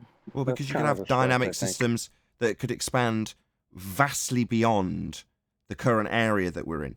Now, does that mean that we don't need containment? No, that still applies. But that doesn't mean that the containment is relatively local. It could be in, I don't know, 1 million miles out towards that south. It's south 1 million miles, Arwin, potentially.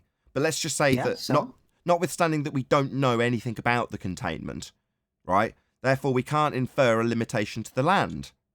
And I'm saying, do you know of a physical limitation to the land? I just know there is an antecedent, and physical and infinity doesn't coincide. No, I'm not saying it's infinite. I don't know how much, though. No, I've just said, I'll try and rephrase it. Right, regardless of the requirement for containment, that containment could be vast. So, if we just take away the requirement for containment, it's a given. We must be contained. It goes without saying. But that containment doesn't have to lie on the edge of an ice wall. There's not suddenly, well, the limitation to the land is the limitation to the gas pressure. Well, okay, if you want me to rephrase it that way, what's the limitation to the gas pressure then, Arwin? I don't know. Right. But, so if you don't know the limitation to the gas pressure, you can't use that in your argument to say that there's a simultaneous, coinciding limitation to the land also. Yeah. Is vast the same thing as infinite? Nathan? Vast would be more than what we've got. And I'm saying, do you know of any limitation? Because currently we've got a finite amount of land that's portrayed to us. Well, do you know of a limitation to that finite amount of land that we're shown currently, or not? To the presupposed available things, no. There should be a limit according to that, but no, I don't know exactly what the volumetrics are of the realm. I do know it cannot be infinite space. Finally, Sasha. In any direction. So, when Sasha asked earlier about getting a radius to Earth itself, we don't know the boundaries, we don't know the limitations, we don't know its vastness. So how are we supposed to, first of all, ascribe a shape to it that's going to have a radius to it? It could be cube, container, and then it's no radius. It's square. I'm saying only shit, but it could be, and it could be like Nathan said, like 1 million miles away from Antarctica, or let's say 25,000 more miles from Antarctica in every direction. How about 32 more segments just as big as this realm? Maybe. Segment. But that's what we've got to first establish. Infinity cannot be. So far, right? But if we found that it was a... Go on. Go on, Solo. Or don't. So, in either paradigm, right, we've got a false dichotomy held up by controlled opposition with a pizza pie, with an ice wall in some instances, that presents a limitation to the amount of land we have. Now, simultaneously on the globe, it's wrapping around itself. There's a finite amount of land because of its spherical nature. Now, obviously, we are appreciative of the flat territory. Therefore, spherical's immediately got a big score line put through it rather than under it. But does that then immediately infer that there is an ice wall? Well, absolutely not, as far as I am concerned. But I'm asking if anybody is aware of anything that could be considered a limitation to our actual geography. Nah. And I wouldn't try to conflate the limitation of whatever's containing the gas to the land that it's on top of. Agreed. I wouldn't. Yeah. I would separate those things. It'd be nice to infer it, a nice convenient ice wall around all the finite amount of land that's constantly going up in value because of its finite nature, and a dome over the top of it that keeps us all inside so we can't escape. Now you can't leave, right? Well, why not? Unless you show me that, I'm not going to believe it. And how do we know this is the only one, right? Like puddle theory. Yeah, something like that. But we don't know, Puddle mystic Meg theory, I'll add. The idea, because of the Kobayashi, I think it's called, I'm probably pronouncing it incorrectly, but a particular map that shows loads of other little puddles, if you will, with land in them beyond the territory that's mapped out. It's actually on screen now, on left. That's the Kobayashi map. Yeah, that's a funny coincidence. These things occasionally roll around at just the right moment. Wait, you don't know the true layout of what that map even represents, though, right? Is that Euclidean? Is the disk map that we do get to see of the Earth, is that even Euclidean? If it isn't, then why would you assume all of this is supposed to be Euclidean? I don't assume any of that. I just say there's a map. Here's an idea. I said it was Mystic Meg theory. Could all be flower shaped. Exactly. It could be a spill, coffee stain. How about a coffee stain? Yeah, someone folded it up, stuck it in the pocket, got it on the. You know what I'm talking about. We don't know. We can only speculate. Therefore, I ascribed theory with Mystic Meg. There's a theory that there's all sorts of puddles that look like this. Is there? Oh, right. Who's been to one of them? Oh, right. So it's just an idea, a conceptualization. There's also a theory of gravitational waves coming from space. Ooh. Exactly. Who was it In with other with the news, cosmic egg theory? Oh shit! Go ahead. What up, King? in other news, we have the Dunning-Kruger delusional Herman Munster in chat skanking Dr. Bob. Yeah, we know. Oh, you already know? Yeah, he's not in the live chat. He's not in the voice chat, rather. No, he's in Discord chat. Yes, just degraded himself to chat skank. Yeah. Yeah, well, I'm not too fussed. Yeah, we want to know what the whore is. What's the deal with Bev? I don't know. You're going to have to ask Bev. Next Well, time I'm in his this guy chat, necessarily he understand. I get wrapped up in his shows. This guy necessarily. I forget to ask because I get wrapped up in his shows and enjoy watching them. So I've got a lot of time for Bev, hence I'm asking. Well, invite him in. Does he periodically comes? He's in Master B.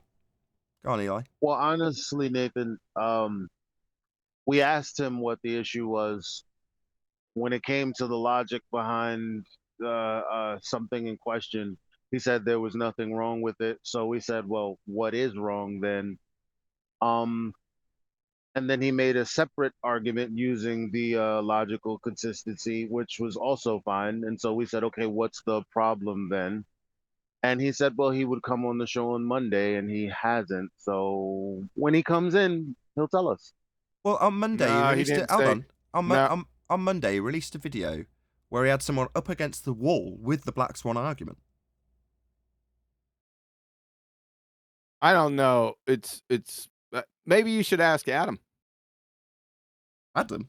Why would Adam know? From what I heard, he said that it almost sounded like he was saying it's too complicated. The Black Swan, or Yeah, or it but could when be I simplified pressed him, better. when I pressed him on it, he just wanted to make a completely different argument. So no, he didn't. He wasn't actually addressing the Black Swan as we. Right. If the Earth is a sphere, the surface water has to be spherical, something like that. Like that. That's how we was. Yeah, kinda trying that's to not. remix it. I'm echoing through somebody. Yeah. That's not a Modus Tollens argument, by the way. The one he brought up. I wrote it down. It's not a Modus Tollens, by the way, just to let everyone know. You should ask Adam. Said that twice. What's Adam got to offer on this? He hasn't answered so far. You didn't see Bev's last upload. Maybe not. Yeah, I think you might want to take a look at that. Then you'll know why you should ask Adam. From memory, the last thing I watched from Bev, which was relatively recently, it was the Ballbusters discussion between Adam and Bob. Is that correct? Yep. It was that Earth not flat because of mountains and elevation. He's got a newer one that's called Adam, We Have a Problem. Something like that. I've not seen it. Something. Oh, can someone summarize it for me? That's where I'm getting what I'm saying from. I was watching that or listening to it earlier before I came in here. That's why. Oh, is that what you were summarizing then, Chocolate? Yeah, from what I heard. I didn't get to listen to the whole thing, but from what I heard, what his argument was is that the Black Swan, everything sounds fine. It's flawed because it could be simplified. I mean, I'm probably just shitting all over what he said, but how can it be sound and then flawed? I don't know, man. That's the only thing I had. Like, I get if you don't want to argue using it, right? If you feel like you have another argument you would rather use, I get that. But calling an argument that you just choose to not use flawed just because you choose to not use it, I don't agree with that. That's okay. Neil the that's builder. squirrely Wow, to me. this building is sound, great, but there's a flaw. What? Then it's not sound. Yeah, that was my problem. Okay, well, thank you for explaining it to me. I'm sure it's worth figuring that out with Bev because he's a good guy, or at least he seems like a good guy to me. And I do like Bev, right? There's this other thing where it's like he doesn't claim to be a flat earther, because according to him, it's not flat. We got mountains and shit. Which no shit. Yeah. So I don't know. I don't try to get into that too much, but No, I like him too, but that's really pissing me off. He's acting like a child. Bev, Oh yeah, I love it. So What I was, oh come on, let me poke Neil for a bit. So because he's not, he is acting like a child because I spoke. This is months ago. I spoke to him about this to talk to Q. He didn't want to do it. Now he wants to act like a child. Just Black Swan is sound, but there's flaws. Then it's not freaking sound. Get on the show and explain, you dumbass. are you not upset that he's not claiming to be a flat earther then? That's the icing on the cake. An outrage, Neil. You should understand and appreciate he is one of us. well, for me, when someone says they have a problem with me, and then they detail something that's not a problem with me, I just leave them alone because I don't have the energy to argue with someone explaining to them how they don't have a problem with me based on what they're saying. right. In this case, it's an argument. Well, I have a problem with the argument. What's the problem? The argument is fine. I'd rather make this argument. Okay, go make it. Listen, he felt like QE should have brought him in when QE did that presentation, and he didn't. Oh, I'm sorry, QE didn't check in with him because that's his jig there, level and horizontal and vertical, and it's everybody's. I mean, he's been on that kick for a while. I mean, that's his thing. Right? So Okay, I'm not going to knock so him is for that. everybody. Yeah. I'm not knocking him for it. It's just, okay, you have your approach. We have ours. He has his. Nathan has his. We all have our own separate approach, right? Chocolate, the proper thing to do was the day he was giving the presentation, you come on Flat Earth Debate. You go on Discord and you click on. And you join the party. To do what? Tell us the argument's too complicated or something? Like, I don't want to argue it because I have another argument I can make? Like, that wouldn't even make any sense. I don't even understand what we're doing here right now. This is like, I don't know, it's weird. Well, he had said to me, why didn't QE invite me into, because I have a lot to offer. And I was like, but listen, it's Nathan's show. You could have just clicked on. What do you think, QE checks with everybody before he does a presentation? Come on. I've dropped him a line. I've said, look, people are talking about you. Here's the link. Do you want to come on? Well, I didn't actually say that. I've just said, you about, people are talking about you.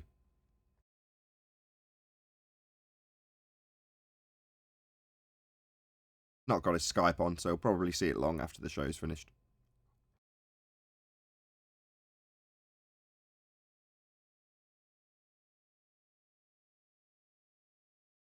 I get very defensive when it comes to Nathan and QE.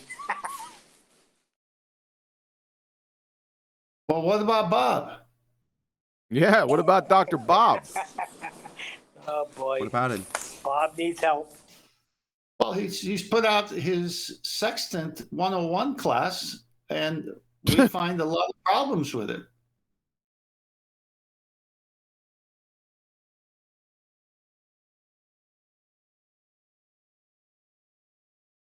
Does he understand what a sextant's used for now? I don't think so. Well, I think something about Just measuring this angle right here. I think the key. Yo, every Chocolate. time you say that. Stop it, Chocolate. What's the purpose for the Sextant, QE? Chocolate just told you. Yeah. No, I'm playing on words here. No, didn't you ask him directly? Yes. Yeah, and he answered, it's just measuring an angle. It's just for measuring an Oh, angle. thank you very much. It's over. That's not what he was being not. asked. He's being asked what the purpose of it is. In other words, as a tool, what's the end result you're looking to achieve with that tool?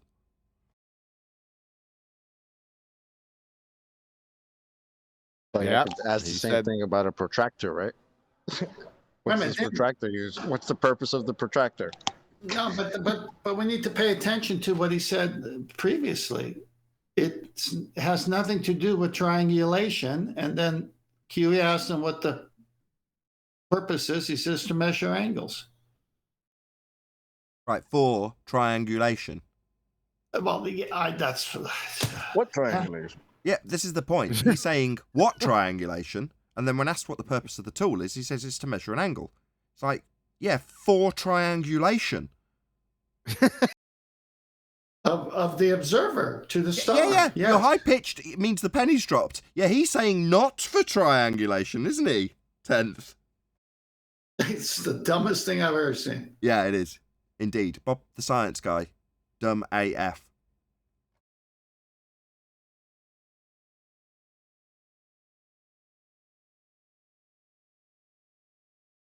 This is what's going to happen moving forward is they have to admit what the tool does and cannot do, and then they have to justify how it can work on a surface that's curved. And this is how they come out every time they try that. This is going to be so much fun going forward because it's going to get more ridiculous because they're going to try to use a fork to kill a rhinoceros. Well, it wouldn't work so beautifully without the black swan. So if you imagine how it went down the other day with the Kumbu virus, well, where'd you get the straight line? Well, I'll just look at the horizon and draw a straight line to it. Now, without the black swan, I'm not saying he would have got away with that, but in many instances he could have got away with that prior to the black swan. Well, now there's nowhere to go. As soon as you say I've drawn a straight line, no, you haven't. Not on a globe. Well, a year and a half of telling us how we can never get a straight line because everything is refracting always, everywhere, all the time. I think that's a bit detrimental to their argument. Well, Yeah. It's kind of come back and bite them in the ass. Yeah, you said that at the time, and you're absolutely correct. You know, it's almost cathartic that it's taken this long for something to add on top of, layer on top of the black swan, because it's meant there's been a nice solid chunk of time with us being told just how non-straight the lines are.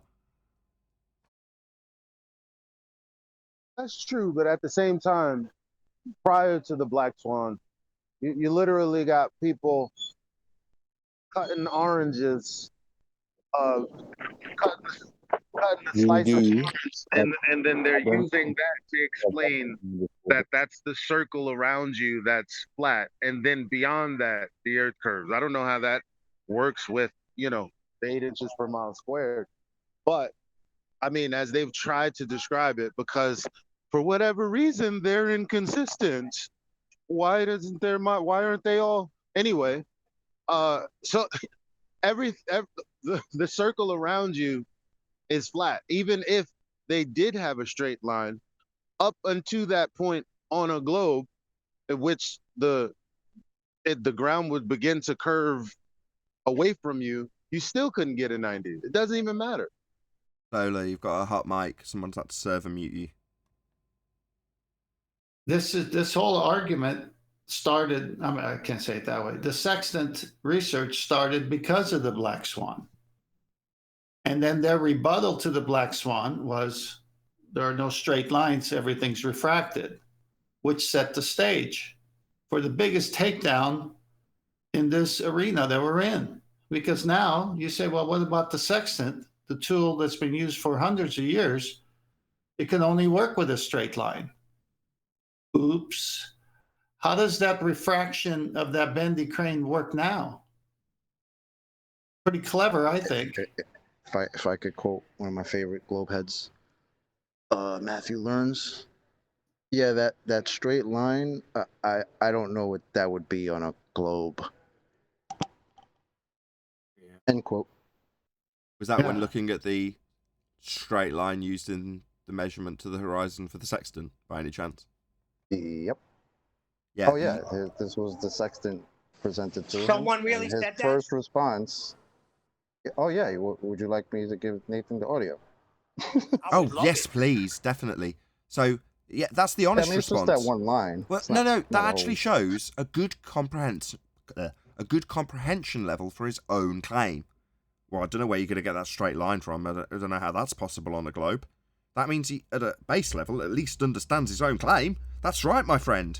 On your model, with your claim, you don't have a straight line, do you? No, I don't, no. Would be the honest response.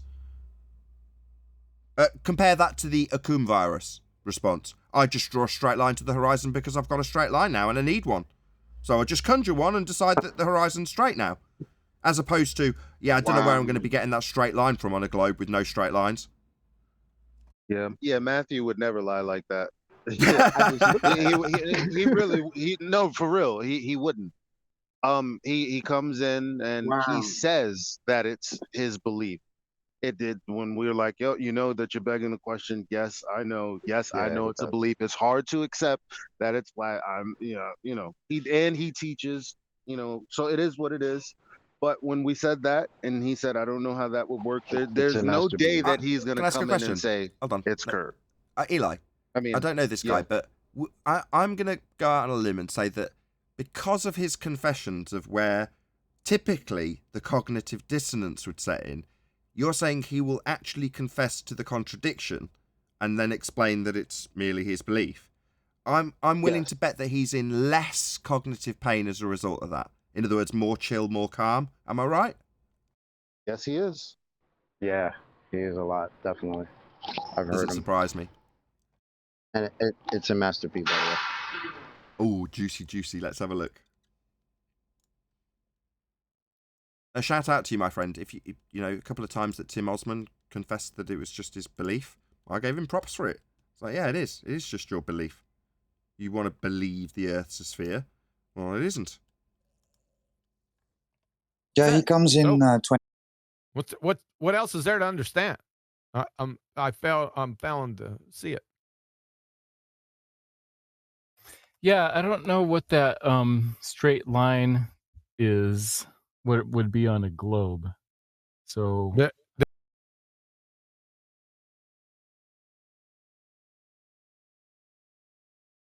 Perfect. Was there more to it?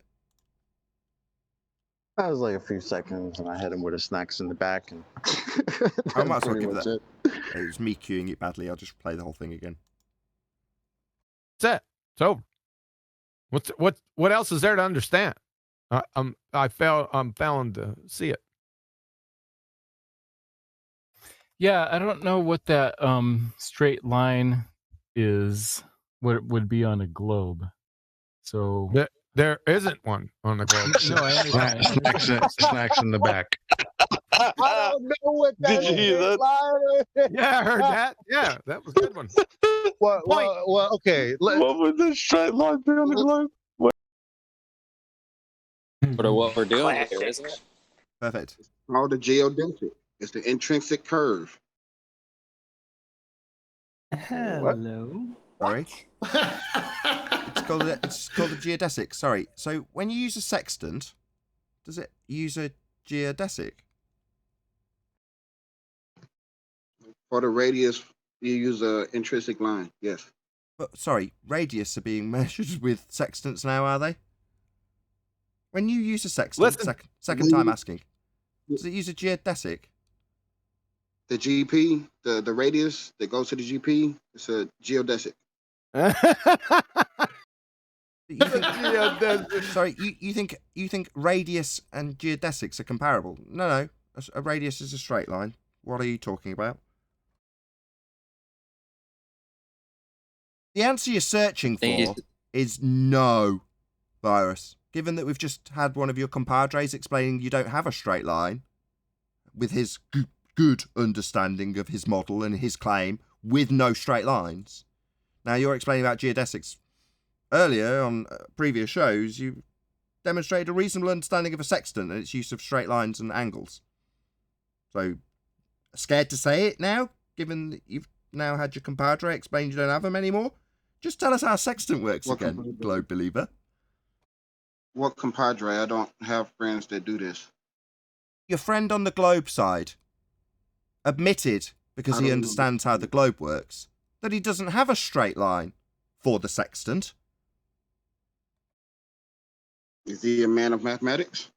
He's a man of globe understanding, unlike yourself. Well, if he's a man of mathematics, he should be ashamed of himself. If not, then I can't say mathematics.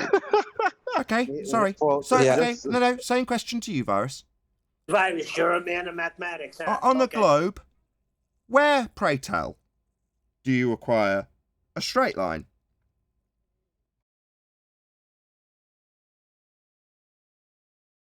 By making a straight line. Sorry, everything's refracted. Wow. Virus. It's not no Atmo day. It's not no Atmo day. You understand it's not no Atmo day in your sphere belief? Ask again.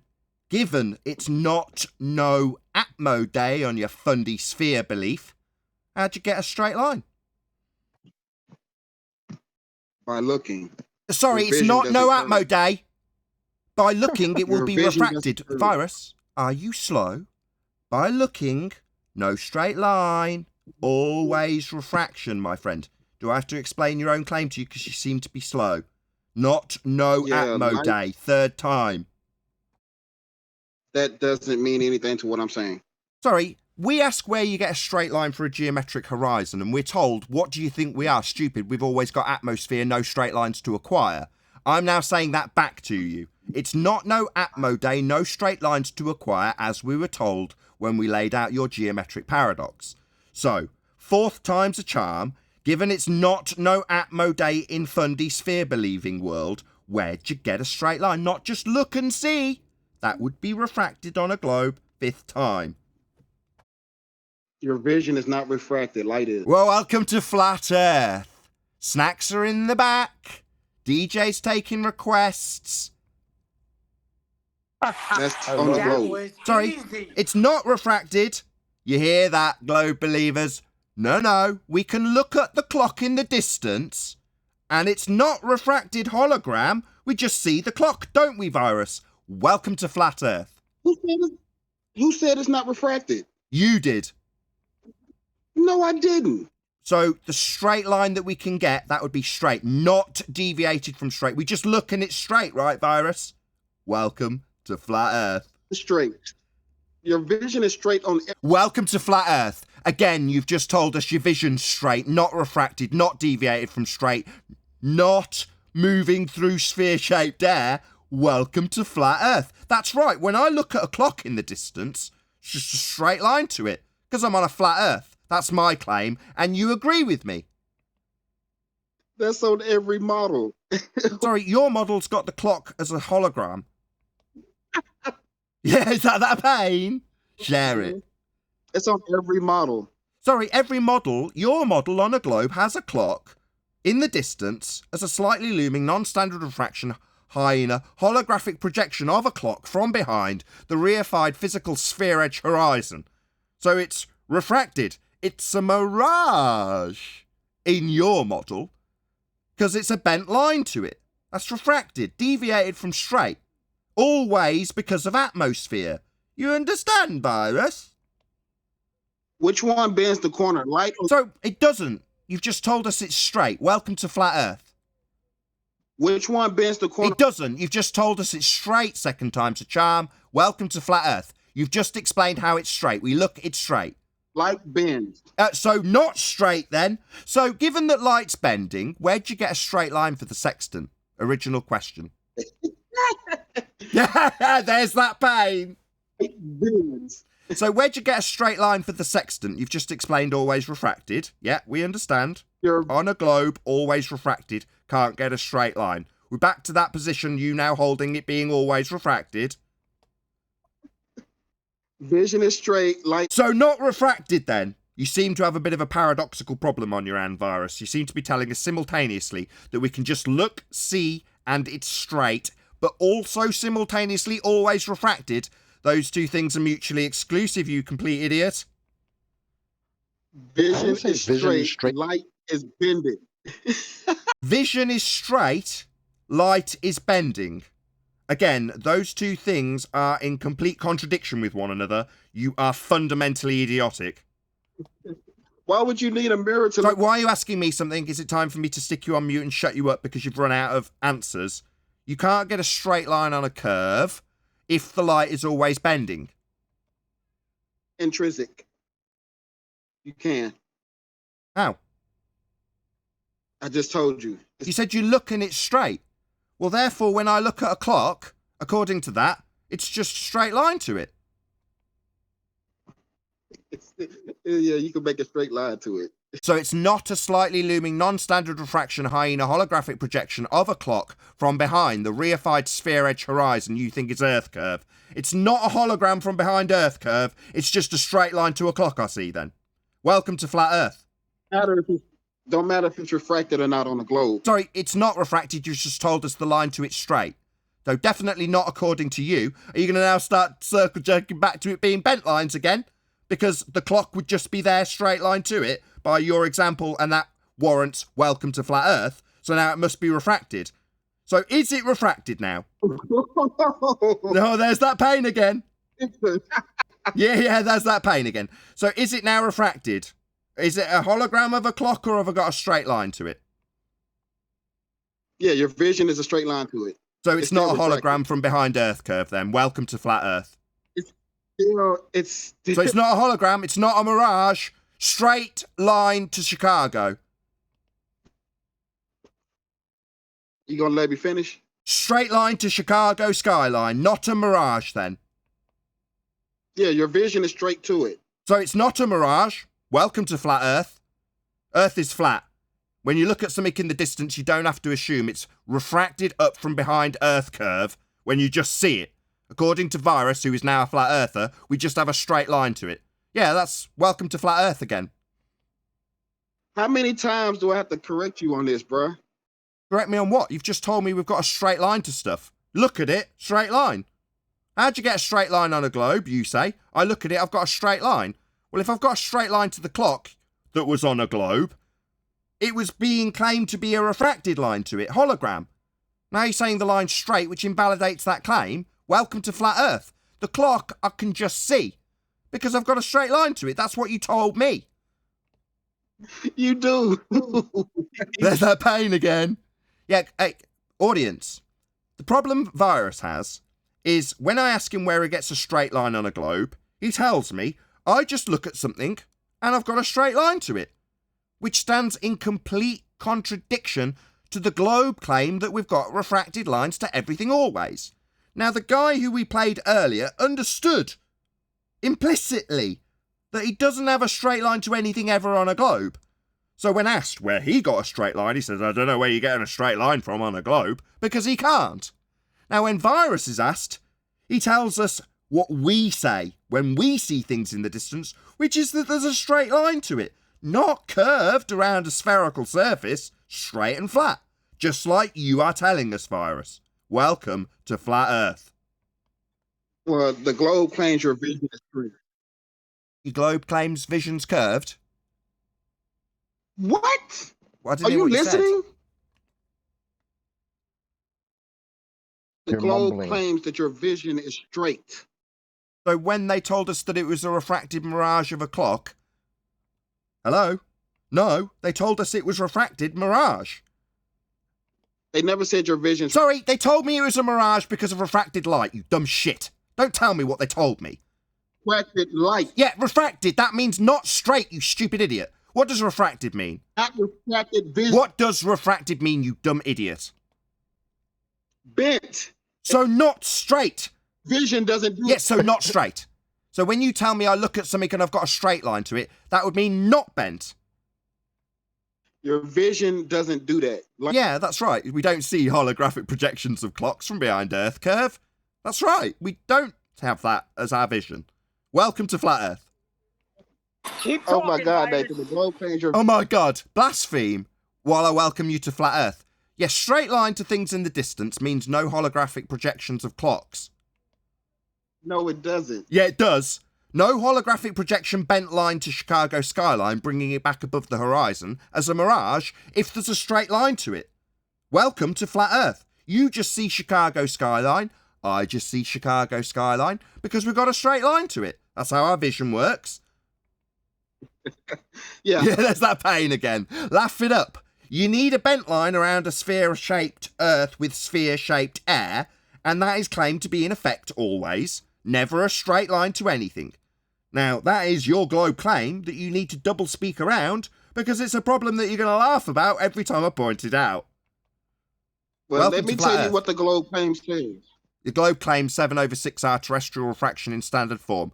That is bent lines around a sphere to anything you are viewing in all circumstances. Refraction, based on sphere-shaped air.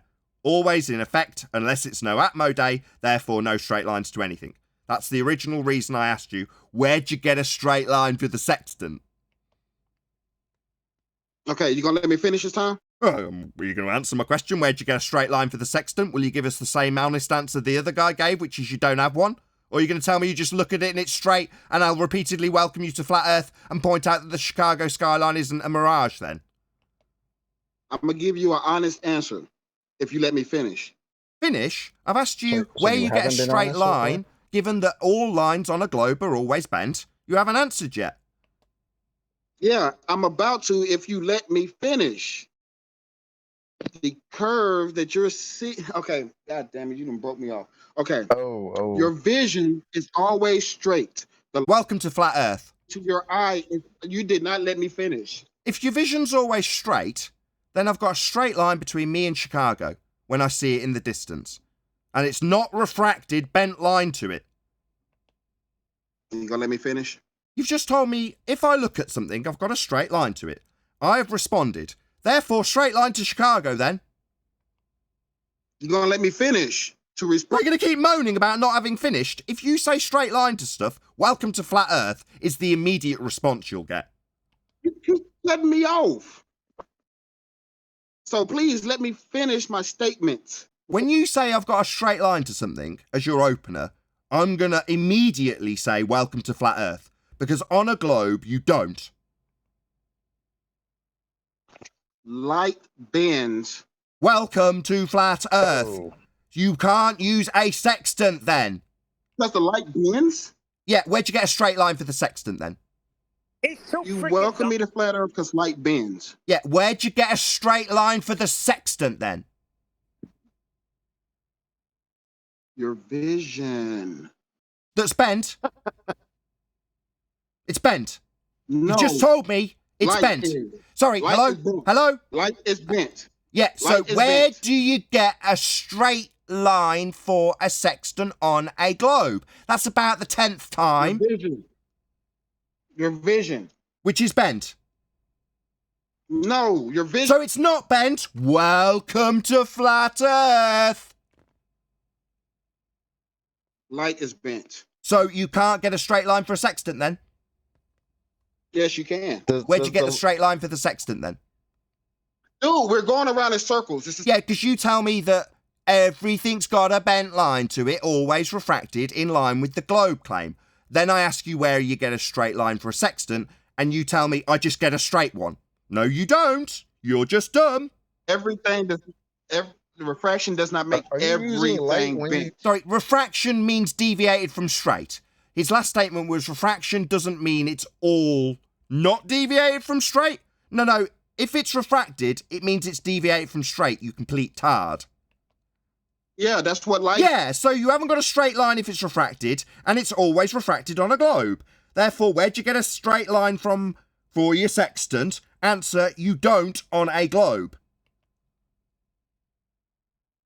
Tell me it's straight again so I can welcome you to flat Earth again. Tell me you just get a straight line because you look. Light is curved. Light is curved. So where'd you get a straight line for the sextant? Do you understand the difference? Do you enjoy the taste of my salty nuts? So, all light, always bent. Yeah, we've established that. We know, we understand the globe. You don't. Because you also think you just look and get a straight line and then get told, welcome to flat Earth. Share your pain. Intrinsic versus extrinsic. That's what it is. That's what you're Do you confusing. need light for your straight vision? Yeah, you do. Yeah, Light light bends into your eye. So where'd you get a straight line for the sextant then? If the light is bending into your eye, where'd you get a straight line for the sextant? I just told you. This is You going. said light bends into my eye. I go, okay, light bends into my eye. Okay, if light bending, how do I get a straight line? J Pain. Let me teabag you again. Tell me you're just looking it straight. Tell me again so I can welcome you to Flat Earth Virus. Where'd you get a straight line for the sextant? You said all lights bending into your eye? Mumble for me, bitch. This is an absolute shit show. Sorry. Yeah, this is a very sorry, but was that a white knight? Yo, Virus, shut up. Hey, percent, white knight. What's up? Yeah, where'd you get Not a white straight knighting, line? I'm just saying it's a shit show. Where'd you get a straight line for a sextant to work on a globe? All lines are always bent. Refraction. Are you talking to me? Yeah. I was the first person to say that you can't have straight lines on a globe. So welcome to Flat Earth. Sextant doesn't work on a globe then? Later. So sextant doesn't work on a globe? What do you think? Sextant uses straight lines. Ding, ding, ding. So, welcome to Flat Earth, percent. Do you even know who you're talking to, bro? He's a flat yeah, earther. I know that is on your side, just to be clear. I don't care. Earther, but I'd like to hear it from him. So what was your interjection? I'd like to hear what? Percent. What were you trying to achieve? What do you mean? What am I trying to achieve? You're interrupting, telling me it's a shit show. I simply said it was a shit show. You guys kept on going back and forth with the same shit for the past 10 minutes. Yeah. And it's your cancer. So what? No offense. Exactly. Well, you have offended me. I'm going round in circles because every single time Virus tells me that he can get a straight line to something he sees in the distance, I'm going to point out for him and my audience that he's conceding Earth is flat. Because the claim from the globe side is that everything's always refracted unless it's no Atmo day, which is never. So I'm going to continually, for the rest of the show, welcome him to Flat Earth every time he tells me I can see a straight line to me. Not a shit show. Far from it. I mean, ask your audience. Maybe for the globe, it's a shit show, because... That's why I assumed he was a glober. Are you not a glober? No, I'm not. No, he's not.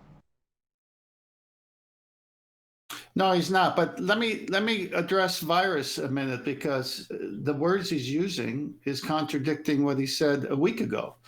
So Virus, if you're there, to respond to this question: is the GP of a star on a circle of equal altitude that's, say, 3,000 miles, that radius, did you or did you not say a week ago that radius is a straight line? Yes, it is straight. It's an intrinsic.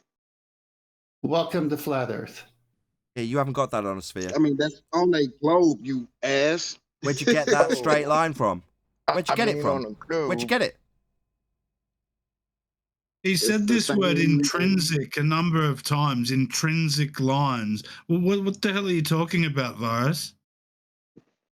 If you understand geometry and mathematics, you know what intrinsic curves are and versus extrinsic curves. Well, you know we're what asking those for a lines straight are line. and everything. We're asking for a straight line, though, aren't we? For a sextant, it needs to measure What's angles. a straight line on a globe? Yeah. In mathematics, what's a straight line on a globe? I have a citation in. Well, intrinsic Master means B. inside. So the truly intrinsic line would be going through the globe. It would be a straight line going through it. An intrinsic curve is a straight line on the surface of a sphere, mathematically. So you're talking about to equivocate a straight line with the curved line. A geodesic and an intrinsic curve are the same thing. That's how you open this. That's your opener. So is that what you use with the sextant then? Because we're asking for the sextant's use of a straight line. Where'd you get it on a globe? Not for the horizon, but you use it for... No, not for the horizon. That's how the tool's used. So you can't do it with the horizon on a globe. You are unwilling to learn anything. Sorry, how dare you? Yeah, how dare me? Yeah. Yeah. You're a clown, Virus. Yeah, how dare you? This tool uses straight lines. You've just babbled on about geodesics. I've asked you if that's how that tool utilizes a geodesic. The answer is no. I gave you an answer. And Sorry, the answer is no. That is not what that tool uses. It uses straight lines, not geodesics. The answer is no. How dare you? You're just too cowardly to concede defeat when you've lost. The whole argument. You've lost. And you're going to tell me I'm unwilling to learn from you? You're unwilling to learn, period. Gas filling space. Is that an entropy increase or decrease? Ask that question one more time. Gas filling space. Is that an entropy increase or an entropy decrease? That would be an entropy increase. More microspaces. Why did you tell me it was a decrease last time you came? Because if it's not any extra microspaces and it already has them all available, then it's a decrease because it's cooling down. Wow. Sorry, I asked you the same question last time and you said it was a decrease, and now you're justifying why it's a decrease when it was the same question last time. You answered with a completely different answer. So I'm just going to lay this out, Virus. You are thick. Thank you. You gave two different answers for an entropy question. One gave the answer as an entropy increase. Now, or previously, you gave the answer as a decrease. And now, when asked, you're justifying your answer as a decrease, even though you've correctly answered now as an increase in entropy. So, you think you've got the right to tell me that you're here to educate us? You're the thickest person here. What happens when you expand the game? Sorry, you've given two answers for a question on entropy. I asked you. Don't talk through me. I'm demonstrating the outrageous statement that you feel it's necessary to educate us. You are stupid. Now, I'm giving an example to you of your stupidity. Don't interrupt me. Accept that you're thick and you're in no position to educate us. Thank you. Don't thank me. I'm going to thank you. Thank you. It's a compliment coming from a flat earther. What, a compliment to describe and detail with examples your stupidity as a globe-believing muppet? Yet you better thank me. You're funny. Yeah, you are here telling us that we should be educated by you, Virus. It's outrageous. You represent the 80% we were talking about earlier. On the whole, you're thick. Like, very, very stupid. Yeah, I learn shit from you and you're wrong all the time, so... What have I been wrong about, mister? I'm going to project my incorrect description of both entropy increase and entropy decrease and justify the wrong answer for a second time. Give me an example where I've been wrong. You want to do this? Now, in discussion between you and I, specifically. Okay, hold on. Let me give you an example if you ask for one. The example I want to give you is you thinking Coriolis is 15 degrees an hour. That's what the globe claims. I don't think that. So immediately misrepresenting something that I do not claim. What a scumbag. Wrong, Nathan. You find one example where I claim we should have 15 degrees an hour. I'm not a globe believer. I do not claim that. Did you run around and tell all your compadres that they're wrong too? Because they all seem to think there's 15 degrees an hour. You know, people are running around saying, thanks, Bob, for proving the 15 degrees an hour rotation. There's a guy literally with his name, how many degrees an hour, Bob? And 15 degrees an hour proven by Bob, etc., etc., etc. Right? These are globers who think there's 15 degrees an hour. Are you mistaking me for a globe-believing muppet that thinks Earth turns underneath things at 15 degrees an hour when there's absolutely no demonstrable effect to observe in that regard? I do not claim that. Your own globe-believing muppet side does. To answer your question, no. I mean, no. Globe believers think there's 15 degrees an hour drift. You've just described that to me. And then said it's incorrect. I don't claim it. Your own globe-believing muppet side does. Now, if you're saying there's no 15 degrees an hour, then you are debunking the globe claim of 15 degrees an hour. So welcome to Flat Earth. You're debunking globe claims alongside us then. No 15 degrees an hour, yeah, that's what we say. Coriolis and globe rotation are two different things. They're not measured the same. You don't even use the same units. What globe rotation? What demonstrates this globe rotation?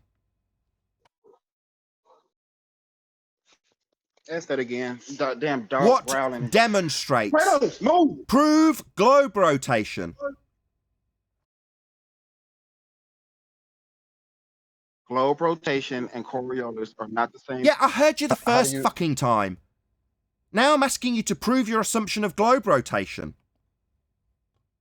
Coriolis.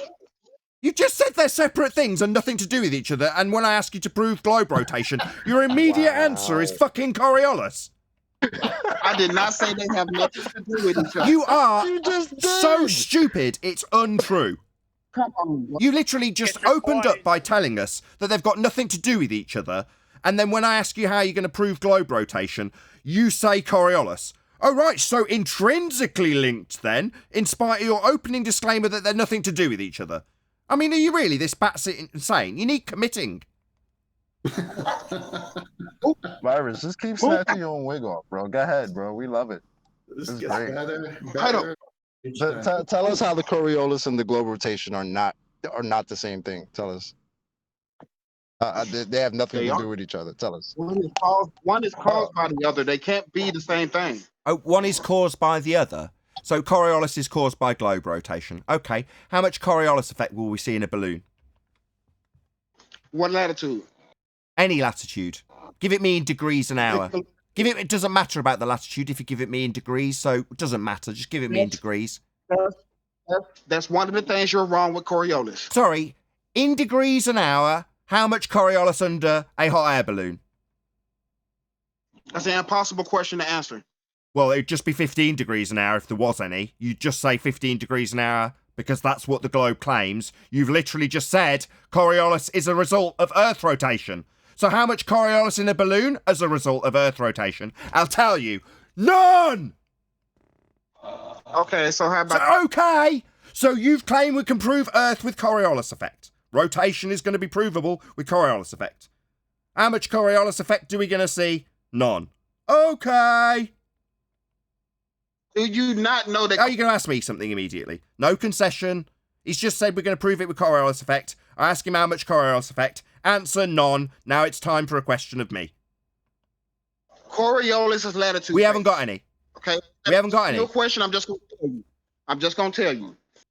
It's latitude based, bro. That's the same thing with pendulums. If pendulums use Coriolis, pendulums are latitude based. Wow. So Earth is rotating underneath pendulums. Oh my God! Yes. To the point of view of the pendulum, it is literally rotating underneath. I mean, the Earth is literally rotating underneath the pendulum. So you're claiming it's not traveling a long distance, Akumu. Do you think you sound smart when you say latitude? Hold on. We all know that the Earth is. Hold on. Go ahead. Do you want to repeat that for whoever said that in Discord? Excellent point. Kratos, move. It's not traveling a long distance. Yesterday.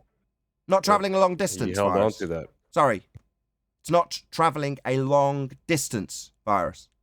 They're traveling over land. This is the reason why the precession is very, Sorry, is a pendulum traveling over land? Is it traveling over land? Is a pendulum traveling over land?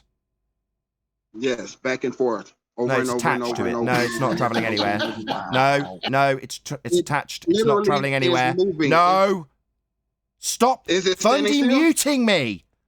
Just because I'm disagreeing with you doesn't mean you've got to fundy mute the shit out of me. Stop it. Look who's talking. Look who's talking. You gonna let me respond? So you let me it's respond? not. Oh no, he's not. He's not gonna let the rebuttal come his way.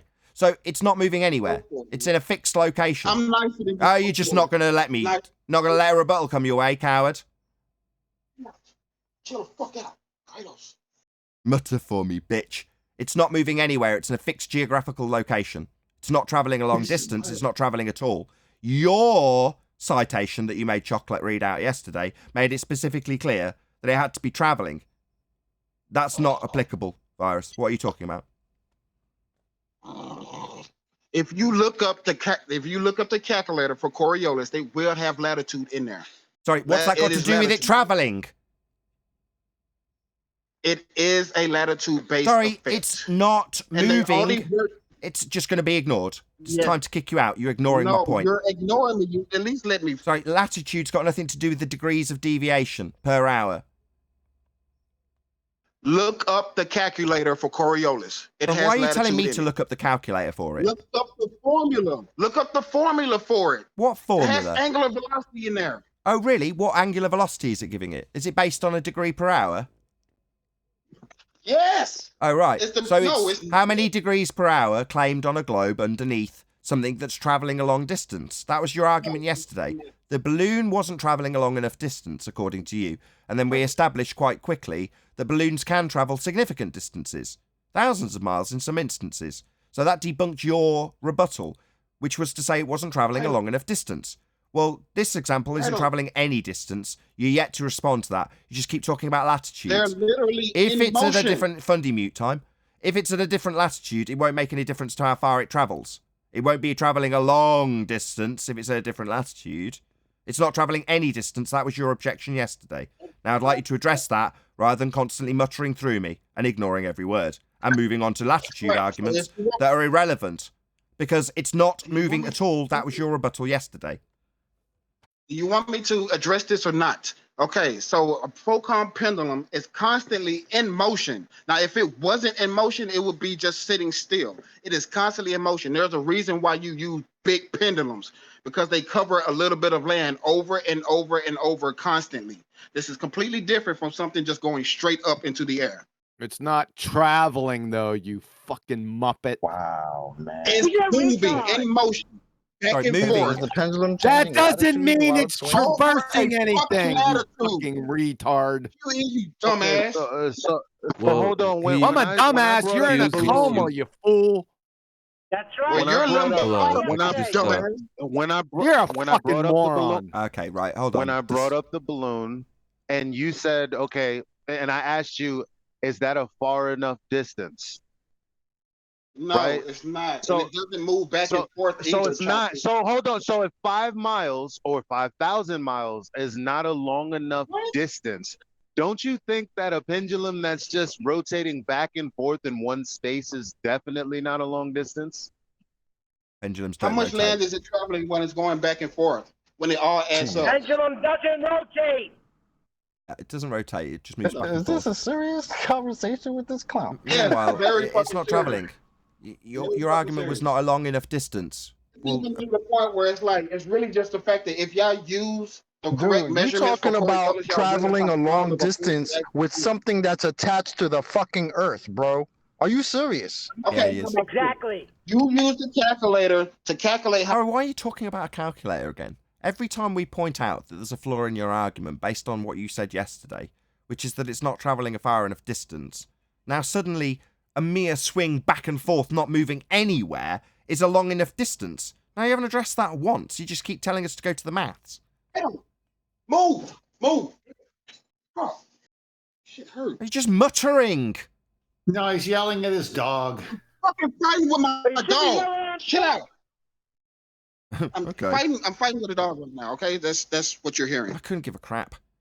No, The you're pendulum's fighting not with going yourself. anywhere. It's in the same geographic location at all times. I'm sorry, you gotta say that again. It's damn dog. Your argument was that the balloons aren't travelling far enough yesterday. Now, in terms of how much movement, you're going to tell me that a couple of yards is enough today, but yesterday it was enough to object saying No. balloons aren't travelling enough distance. Okay, it's two things that affect Coriolis: the speed at which one is traveling, and also its, I guess, latitude it is on, and how far it's traveling over the land that has different linear speeds. Those are the things that matter when it comes to Coriolis. I see. So Yeah, depending right. on what latitude, you'll have a different rate of speed underneath a balloon, correct? Yes. Oh, right. So on the equator, how much does an Earth turn underneath a hot air balloon? That's moving in the same direction as the rotational axis, so there won't be really too much Coriolis on the equator. But if a balloon goes, Sorry, how much precisely? Not too much isn't a very specific figure. You just told me to go to the maths. Look, Mr. Calculator, you can now go to the maths and tell me precisely. Hello? Hello?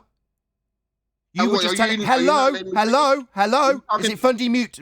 Permanent Fundy Mute time. Was you talking through me? Yeah. Project that straight all over me.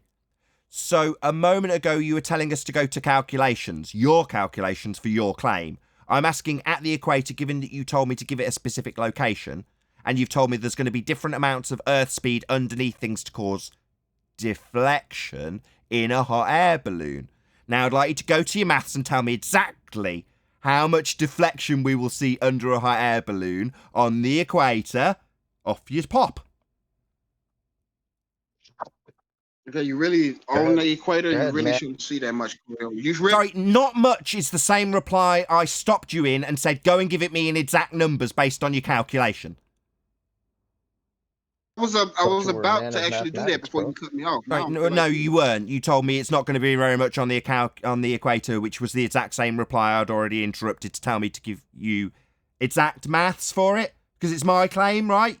No. Go and give me the exact amount of deflection under a balloon. Hey, marble, blue marble. We've got Virus about to go away and get the calculation for how much deflection we will see under a balloon at the equator. Not much. Obviously some. But already, just by him saying some, he's pissing in your face, blue marble, because you say there's none. So how much? No. Yeah. You've got a calculator, not much Coriolis on the equator, 1,000 miles an hour in velocity in your fantasy world of ball belief. I want you to calculate it for us with your calculator you told us to go to for your claim. Not much isn't good enough. What's the matter? Your measurement from your calculation is going to be provided to us shortly, isn't it, Virus? What's the mass? Notice that we've got your calculation for the not much deflection we're going to see on the equator of a balloon, bearing in mind you've already told us there isn't any days earlier. So there's not much now, so there's some when there wasn't any before then. Man, we're trying to figure this out. What's the mass? Right. What's You're mass? telling us. Why are you asking me? Yes, what's the mass of the balloon? Because this is your experience. Coriolis doesn't have anything to do with the mass of the projectile. It's everything to do with you rotating underneath something not attached. Clearly you don't understand what Coriolis deviation is, and you're going to Fundy Mute me correcting you. It doesn't need the mass calculating. It merely needs you to turn underneath it to observe this not actual deflection. So I don't need that information. I just need you to calculate how much of the deflection we're now seeing in this balloon that previously you said we wouldn't see and Blue Marble says we won't see. Now you've said not much deflection and told me to get the calculations for it. So go and get the calculations for how wrong Blue Marble is when he says there isn't any, because there's some, not much, as opposed to none according to Blue Marble. So let's see how badly Blue Marble's wrong. Okay. All right. I'm about to post in chat a picture of the calculations and everything that is needed. So you can tell me. No. I don't need the calculation itself. I need you to do the calculation to tell me precisely how wrong Blue Marble is, because there's some Coriolis on the equator for a hot air balloon now, where formally and according to Blue Marble, there isn't any. So how wrong's Blue Marble? Give it me in exact numbers. Are you dumb? Are you too fucking dumb to use your own maths? I need more information. Are you too stupid to use your own maths? I need more information. What, for your own maths? I've told you, balloon on equator, how much deflection? You've got the maths. Give me the number. How stupid are you? They're your maths for how wrong Blue Marble is when he says there isn't any deflection under a balloon.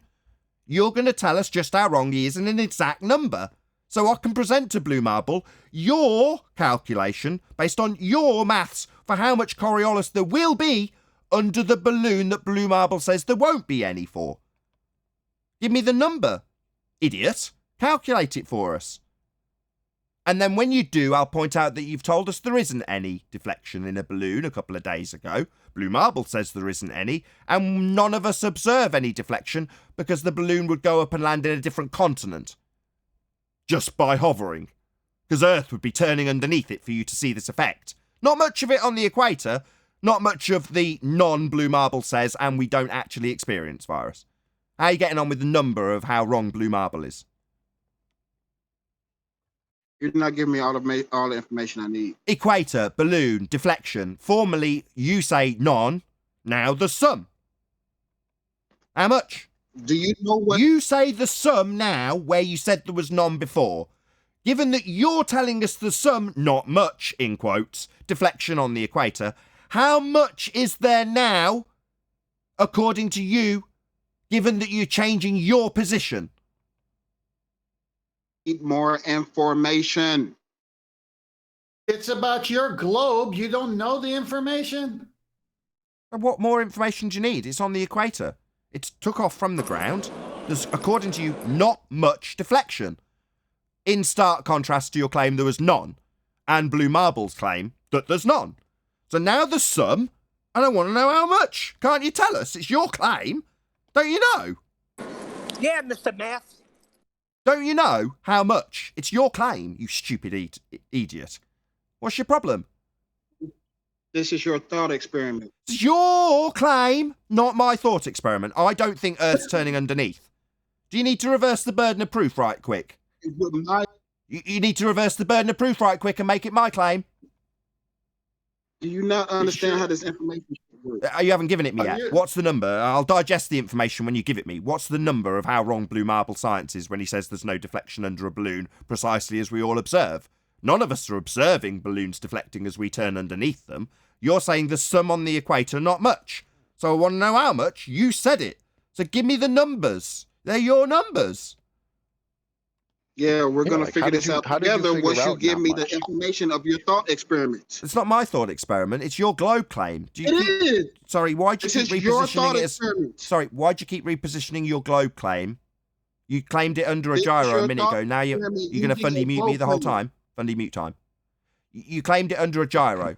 Why are you now calling it my thought experiment when it was your claim under a gyro and now it's your claim under a balloon, even though previously you've said it doesn't happen? Why are you making this my thought experiment? It's your claim. Your thought experiment. It's not my thought experiment. It's your claim. It's not Third time. mine. I never mentioned anything about a balloon. This ain't my experiment. Sorry, you claimed Coriolis deflection. I'm just applying it to a balloon. That's what I'm saying. This is your thought experiment. With your claim of Coriolis effect on a globe.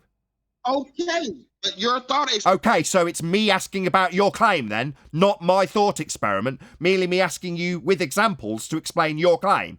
Not my thought experiment. Yeah. Yeah, so back to your claim. If you've got a balloon on the equator, you don't need any more information than Earth is claimed to turn underneath it 1,000 miles an hour. That's what's claimed by the globe. Now, clearly you don't understand that and need more information from me about your own claim based on standard globe rhetoric and rim velocity at the equator. Now, you don't know any of this stuff. Obviously, it's just your claim. Why the hell would you be expected to understand the rim velocity of the equator on your globe that you're claiming? When I point out your claim and the effects that must be induced from your claim, you'll suddenly turn it into my thought experiment, won't you, wanker? You brought the balloon in. It's not me. Yeah, okay. I bought up a balloon because Earth doesn't turn underneath them. Yeah, so it's your thought experiment. So there's no effect to claim. You're claiming I don't Earth turns understand underneath pendulums. I ask if they turn under balloons. They don't. But that was your position yesterday. Today your position is there's not much at the equator. That would be some. Contrasting your position, there was none. You don't get it, you dumb shit. No. Let's figure this out. Give me the Figure information. what out? Which one is it? Your position 2 days ago that Earth doesn't turn underneath a balloon in line with Blue Marble Science, or your position now that there's not much Coriolis effect under a balloon at the equator? Because those two positions are mutually exclusive. Let's figure it out. No, you just need to decide which one you're claiming. Let's figure it out. I don't need to figure out anything. What's this let's, as in it's together? No. You have got two positions that are mutually exclusive. You dumb fuck. You figure it out. You dumb fucking idiot. You don't want to figure I don't want to do I'm anything. I want curious. you, the dumb fuck, to figure out what you're claiming. Because you've got two positions that are mutually exclusive held simultaneously. So which one are you claiming, you dumb shit? Chocolate. What He's all do got you need calculator. to Which position Say are you that again, taking? Jimmy. Say that again, 10. Sorry, 10th isn't going to save you. The moment he decided he was going to fundy mute this conversation where I'm trying to tie you down to one of the two mutually exclusive positions you hold, I can do without everyone else, including you, interrupting while I ask for about the 12th time. So, these two positions, I will summarise undoubtedly with fundy muting and interruption, are mutually exclusive. You can't both be underneath a balloon turning beneath it and not turning underneath it, seeing no effect. You hold both positions simultaneously. So that makes you an idiot with a sphere belief and two positions that are mutually exclusive. I want you to decide which way you're gonna die. Are you gonna die by Earth not turning underneath a hot air balloon, therefore no Coriolis effect, or Earth turning under a balloon for us to point out that continents would travel to the balloon by it hovering? Which one do you want to die by? You're going to avoid my questions, huh? You haven't got a question. I asked you a couple of questions. Let me get it straight. I try and establish which of his mutually exclusive positions he's actually going to establish as his actual position, because the two cannot be held simultaneously. And his response to that is, I've got a few questions for you. I don't think he even understands what you mean, Nathan. No, I just need more information. I'm just curious why you need more info when you were clearly steadfast in your not much. Because not much the reason I need more information from his thought. But what information did you use to establish that there wouldn't be much Coriolis? Let's just find out from you what information you got hold of to claim there wasn't much, that would be some, Coriolis. Where did you get your information, given it's your fucking claim? The calculator. Oh, right. And I need information to input into the calculator. For what? So you haven't inputted anything, but you know not much. It's a calculator That's for Coriolis. Okay. So if I tell you that the amount you told us yesterday was 0. And we're going to plug it into the calculator and see. Okay, what's the calculation calculating for the amount, not much, deviation under a balloon? I need mass, velocity, and latitude. Why? That's what I need. Because that's what you need to figure out Coriolis. You don't calculate need the mass. a fucking illusion. You didn't need all of that to figure out not much, though. You didn't need all of that for I not need much. mass, velocity, and latitude to figure out Coriolis. He needs mass, velocity, and latitude to calculate an illusion. But you didn't. That's need what all you're that to saying. say You're not much, such a right? dumb fuck. Well, if you knew, Akumu, Okay, if you let's actually ask some knew questions the on the, globe based on claim, him needing mass. you would realize. Sorry, go ahead. He should realize that, yeah, if he's at the equator, the globe claim is that there is 0 Coriolis. So that was the only information you I needed. already know that. So you just I already know demonstrated that. that you know nothing about the globe claim and nothing about Coriolis by saying Bruh. you're going to have some Coriolis at the equator. The globe claim says 0. So you're No, wrong it right doesn't. there. Hold on. No, You it doesn't. Can I ask you demonstrated something? No, it you know doesn't. nothing. Hold on. Have you ever heard me That's in any incorrect. The earlier? globe. No, it's going to be waffled through, so we can't correct it. Okay. No, the globe claims 15 degrees an hour. Always. Not no rotational effect at the equator. 15 degrees an hour at the equator. Do you realize he just... Don't tell me what I Didn't realise. you hear what Chewie said? There Yeah, is no calculating for an Coriolis illusion. at the equator. He just said that. That's the globe claim.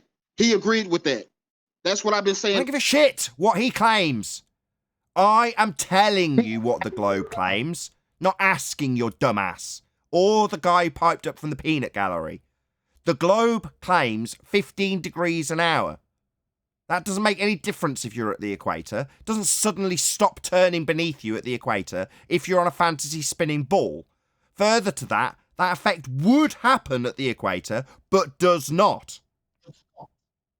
Flat You Earther just just agree told with you the what guy the that globe said claim there's was. no rotation. So what happened to not much? What happened to not much, Virus? He You just literally agree with the just guy that told you said there what is the none. globe claim was at the equator. Why are y'all what's the denying globe that's the claim? globe claim? What's the globe claim? Say it again. There is no Coriolis at the equator. There's no there's no Coriolis. So Coriolis. before, when you told us not much, you were lying. You just No, snapped I your said own wig off again, Virus. Tell Yeah, us how there's no rotation at the equator. Go ahead. Yeah, a moment ago it was not much. That would be some. Some to measure, you were going to go and calculate it, not much of it, but we were going to calculate it and get to the exact numbers. Now it's none. Again, you're holding two mutually exclusive positions at the same time, Virus. it's just what you think because you don't understand. Yeah, not much and none are very, very different things that can't be simultaneously true. You can't have not much of something and none of something all at the same time. Well, let's figure it out and see how much Figure what out? Which position you're going to hold? No, you need to figure that out. We don't need to help you. We need to point out that you've got a contradiction. You have got a contradiction with your globe claim that nobody's seeing happen. Nobody's seeing Earth turn underneath hot air balloons. There's not much happening. There's not any happening. It doesn't happen. It should if we were on a rotating Earth. It's claimed to be the proof we spin. It doesn't happen, therefore we don't have a proof we spin. So is all Coriolis 15 degrees? No, it depends on the roundabout that you're on. Obviously, roundabouts could move at all sorts of degrees an hour. What do you think the globe claim says? The globe claims 15 degrees an hour deflection as you rotate underneath anything that's in an inertial reference frame.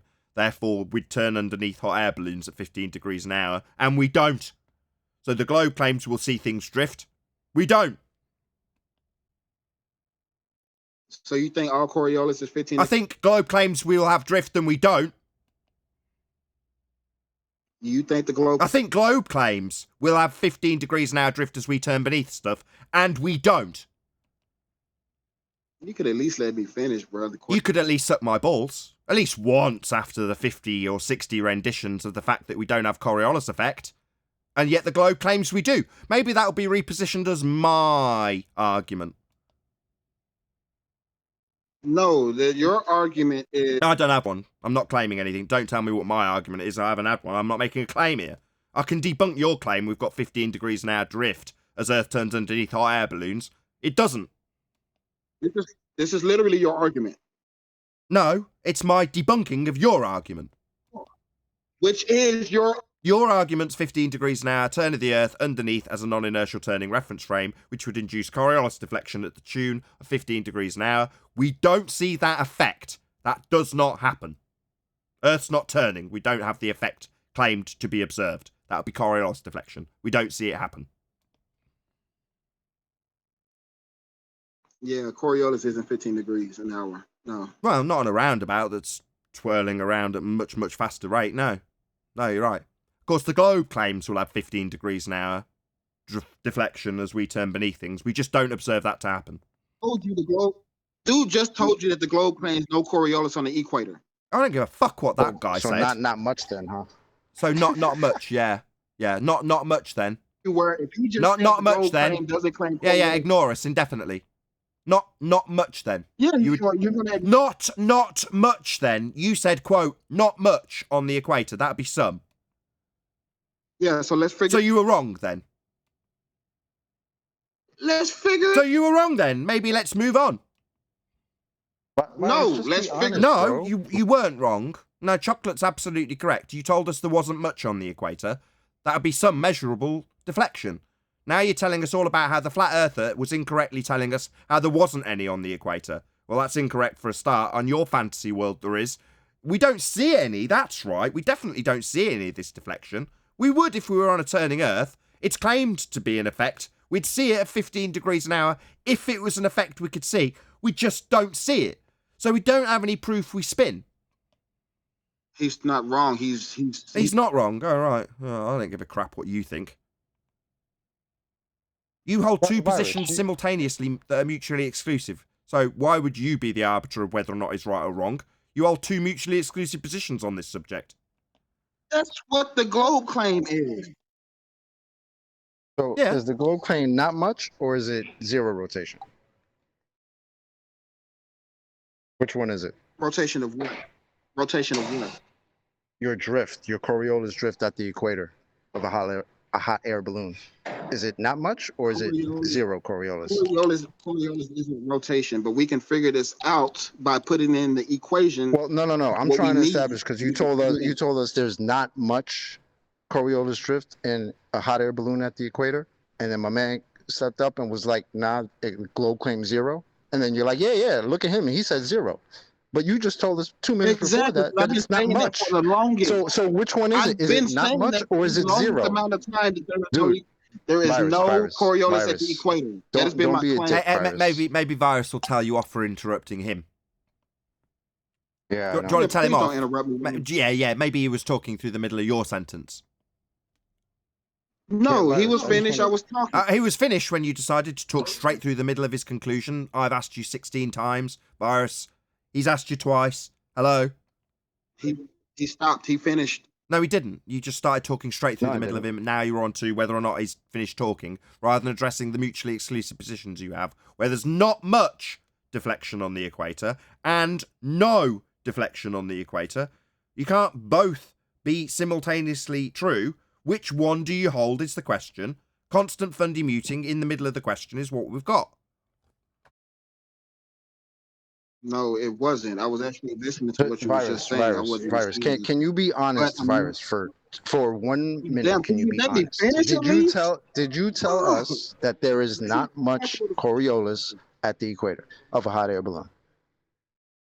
Did you say that? No, I said let's figure this out. It's probably not much. No. Let's figure this out. Before you said all that, let's figure it out. You told us. You told us. Every time before this, I will always say that there is no Coriolis at the equator, and y'all would not listen to me. So I'm trying to say let's figure this out together. So now we there's can no actually see what the Coriolis, but before you told us. I don't want to work with you. So now there's no Coriolis at the equator, but before you told us there's not much. You know, not much means What have I some. said? Before this show, you know this is being recorded, right? You know this is being recorded, right? Chocolate. Yes. What have I said before this when it comes to the equator and Coriolis, Chocolate? Before this show, what have I always said? But we're not talking about before the show. I'm talking about this show. A few minutes ago, you were my position. dead set on telling us there's not much Coriolis drift at the equator, right? At the equator, but we can still figure it out. See if there's actually. No, it seems like you need to figure it out. I don't need to figure out shit. I'm trying to understand if you know where the hell you are right now. Okay, let's try a different question. Virus. Y'all don't want to work through this and see what Coriolis actually is. Virus, let's try a different question. Is there or isn't there deflection in hot air balloons?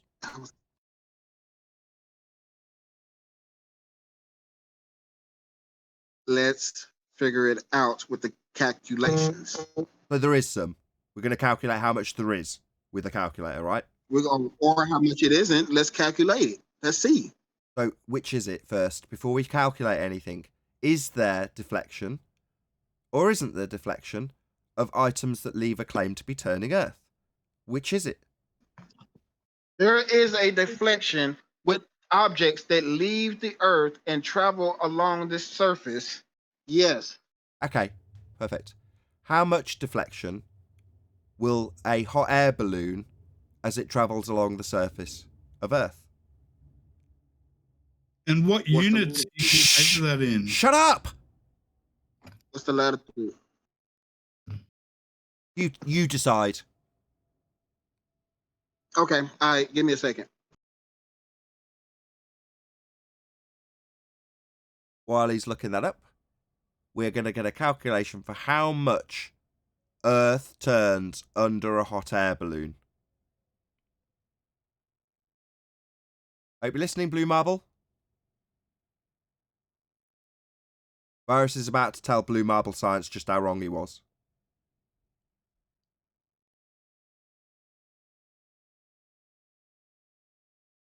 Is this going to take long?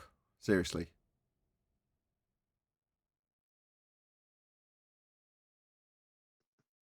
Can I ask a question? What's the average speed of a hot air balloon? You decide. Man, I'm crappy with that. I don't know shit about hot air balloons. So can somebody please just give me a miles an hour or how fast? It depends how 20 miles an windy hour. it is. Just put. You said 20? Okay, cool. That works. 20 miles an hour. We're gonna say 45 degrees latitude, northern hemisphere. Okay, you have the Coriolis force at 0.0036, and you have the acceleration as 0.003 feet per second squared. Acceleration of what? Of a 4,000 pound, or a 4,000 gram. Oh, wait a minute, that ain't enough. Hell to the no. Let's put that in pounds. My bad. Hold on. Sorry. Let's put. Just before you tell me. Hold on, my bad. Let me change that to pounds. Sorry, you're telling us about a force of motion that you're calculating. We're gonna say about. We just give it half a ton. We're just gonna say 1,000 pounds. I don't think it's 1,000 pounds, but let's just do that. Okay, you have the Coriolis force at 0.4 newtons. The acceleration is still 0.003 feet per second squared. Of what? And that's at the 45 degree 45 degree latitude. Acceleration of what? What you mean acceleration of what? Does Coriolis effect upon a 1,000-pound object? We're saying that that's the balloon. So you're saying moving at 20 miles an hour. So the acceleration on the balloon, the Coriolis effect, is being calculated as an acceleration on the balloon at a given mass, correct? Yeah, it is a force and an acceleration. You are a fuckwit. Where? Yeah, let's change it to. You are a fuckwit. His latitude. Yo, are you listening to me? You are stupid. Did you not listen to what Quantum Eraser said to you earlier? About the Coriolis effect being an illusion.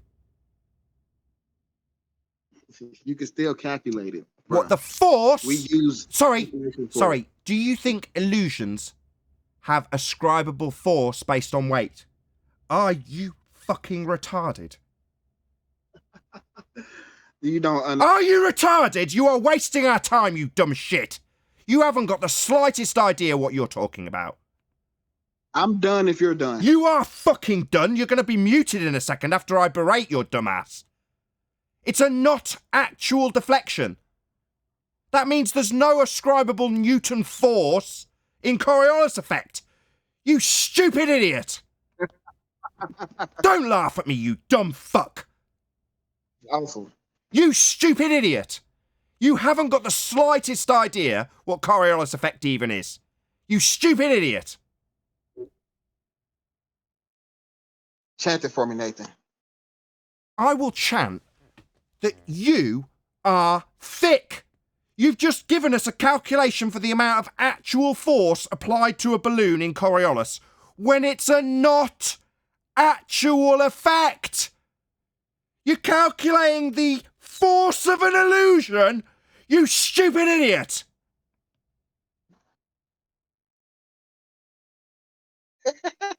Okay. Not okay. You represent the stupidity level of every globe-believing muppet who comes here. That's how thick you are. You're literally going to calculate the force applied to the balloon. Blue marble science, just so you know, of Kumo virus has just literally tried to demonstrate how much force is going to be applied to a balloon you say has nothing happening to it. So, virus, two problems that now befall you. One is the fact that you do not understand at a basic level what Coriolis even is. And secondly, you're describing how much force is going to affect the balloon. Blue marble science says doesn't have any effect on it. Also, you have said won't have any effect on it. But now you're giving the amount of bloody newtons it's being pushed by. Yeah. You stupid shit. You are stupid. Yeah, 1,000. Yeah, you're stupid. You know the citation I read out to you that you liked? You know, it calls it an illusion, right? Yeah, it's still going straight. Sorry, you're calculating the amount of force in an illusion. You stupid shit. The calculation, yeah. Sorry, you are calculating how much force in newtons is an effect when watching something that isn't really happening? I'm just sticking with the. You are stupid as shit. That's what you are, Virus. You're dumb as shit. You can say that about the globe plane. You are dumb as shit. There's no two ways about it. You're calculating a Newton-based force in an effect that isn't actually occurring. You stupid boy. You stupid boy. Why the fuck are you even talking? Because it's funny. What? How fucking stupid you are is funny. You amuse yourself by how dumb you are. Yeah, you calling me stupid is very amusing. What part of It's your like we asked actual for a distance and you gave us a weight? That's because y'all don't know what is measured. I think you know. So you're going to now have the outrageous nerve to tell us that we don't understand and not actual deflection observed as you turn beneath things. That would be an item travelling straight and appearing to take a curved path. You're going to ascribe a Newton force value to something that appears to take a curved path. So how much force is there when this thing only appears, doesn't actually curve? You stupid shit! You're going to got the nerve to now tell us we don't understand? You don't. You thick You don't even know. fuck! How dare you! You thick fuck! You don't even know what. You are thick as shit. It's called. Don't talk. Yeah? Don't talk. Yeah, I ain't think you Yeah, knew. don't talk. That means shut up. Time to mute and boot. No, I want him to do it of his own volition because he understands why he's being told to shut the fuck up, sit down, and don't partake anymore. I'm not going to mute him. I'm going to tell him, sit down, shut the fuck up, you dumb idiot. Just pop yourself on mute and stop talking. You dumb idiot. I will after you answer this question. You going to answer this question? I'm not going to bow down to any of your demands, you dumb shit. Sit down and shut I up. ain't think you was. I already know you're scared of the question. Virus, you were straight cornball, bro. That's hilarious. Thank you. I know this is very hilarious. I'm having a Go great ahead time. and change your pants and not leave the pants that you're in, Virus. Fucking I'm clown. laughing so hard, I Virus. I did that when I took a shower. Virus, you don't seem to get it. Virus, I want you to, of your own volition, remove yourself from the conversation. I want you to answer this question as well. Too. I don't give two shits what you want, you dumb shit. I'm enjoying myself. Do you not Why would I understand leave? what's going on? I am demanding that you remove yourself from this conversation because you're thick as shit. I don't care about your opinion. I'm having. It's not an opinion. Somebody who ascribes a Newton value to a not actual deflection is demonstrably thick as shit. That's you. It's not an opinion. Now, fact, you dumb shit. You're going to remove yourself from this conversation. I love that you have an opinion about me. It's not an opinion, it's a fact. You've ascribed Newton values to not actual deflections, you dumb shit. Not an opinion, dumb shit. Fact, you are dumb as shit. You don't know the difference. That's Sorry, don't tell me what I don't know. How dare you? funny. I will. No, you fucking won't. You'll remove yourself from this conversation on the basis that you're dumb as shit. Yeah. You're funny. What justifiable just right did. have you got to be here anymore? Because this is funny, and I'm having a good time. What, being told that you're dumb as shit by a flat earther who understands Coriolis after telling me that a Newton value is ascribable to a not actual deflection? You think you're worthy of being here? I don't. It's funny. It's funny. It's not getting funny. This from somebody It's who's not using funny. the It's Coriolis embarrassing. as a letter It's based not thing. funny. It's I am not. very funny. It's not. I'm not in the slightest bit amused by your stupidity. As I said earlier, you represent I'm every very dumb amused shit by your glober who's going to fundy mute everything anybody says whilst coming out with the most batshit insane, incorrect nonsense that you could possibly ever assert. But you're still thinking that you are worthy to have discussions with us. You're not. You don't deserve to be talking to us. I want you to understand that. I don't care if this takes all day. At the end of this, I want you, the thick shit, One more hour. to understand that we don't want to talk to people like you. thickos that don't know what they're talking about. You're not worthy of our time. You might be having fun. I'm not. And I want you to understand that. I don't find your company amusing. I don't find you amusing. I find you irritating and stupid. Now, you want to hang around and laugh at yourself while everyone around you thinks you're irritating and stupid, then you are also pathetic. Oh, I'm heartbroken. Good. Because you're going to be, all that's going to happen for your entire time here from this point on, Virus, is you're going to be berated by me. Talked down to and humiliated for your stupidity. That's all that's going to happen. 4 more hours. Yeah, 4 more hours of telling the demonstrably idiotic globe believer how stupid he is and how much he isn't worthy of our time or interaction. Damn, I wish this was live so I can get people to hit super chats to get me going longer.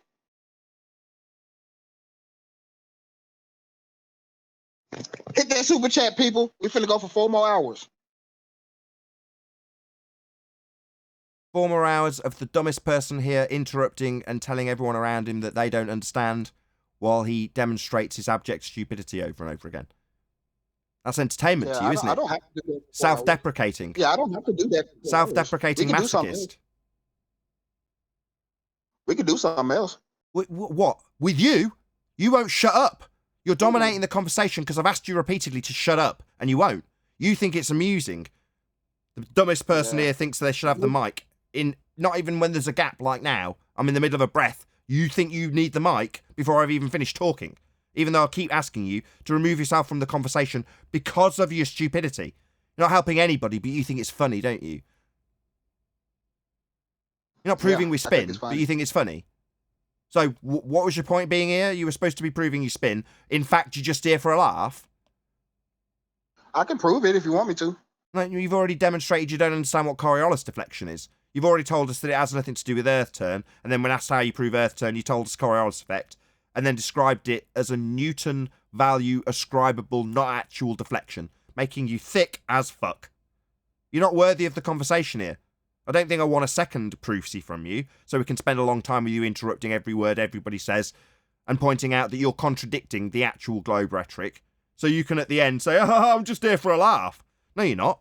You're here to affirm your faith in a spinning Earth. You failed and demonstrated yourself stupid on the way, but you still think you need to be here. You don't need to be here anymore. Fuck off. Go and do something else. That's not why nobody wants you here. Actually talk more than me. Fuck off. Nobody wants you here. Go fuck yourself. You can kick me out anytime you want. No, I'm going to ask you to do it of your own volition and see how long you will tolerate, as the masochistic prick that you are, me telling you how thick you are with constant streams of examples of how fucking stupid you are. How long you'll hang around like a masochist telling us that in spite of your failure to prove we spin, that you're just here for a laugh and you're going to stay indefinitely, in spite of your own stupidity being pointed out constantly. Masochism. The masochist in me is very disappointing. You're a masochist. Yeah, it's very disappointing right now, too. That part of me is very disappointed. In yourself? You're not going hard. Yeah, I find masochism quite pathetic also. Try harder. Me? I don't need to try. You demonstrated how stupid you were when you ascribed Newton values to not actual deflections, and failed to prove Earth spins, and held two mutually exclusive positions, neither of which prove we spin. So, what do you mean, try harder? You're the one here trying to prove you spin. So he hasn't calculated the illusion yet. He's ascribed a Newton value to the illusion, and then needed the weight of the balloon to calculate how much that illusion was going to have an actual effect on it. The reason I'm calling him stupid. And telling him to go away. Yeah. So, where's your... Oh my God, shut your retard mouth. So, we're still waiting for the illusion calculation. You got that yet? Already calculated it. You already calculated the illusion. Outstanding. Can you post it here in main chat?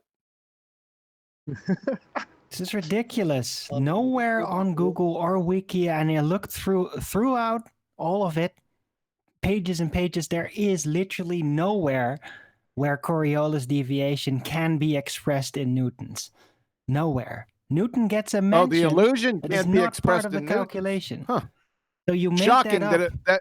Shocking that an illusion is not in newtons.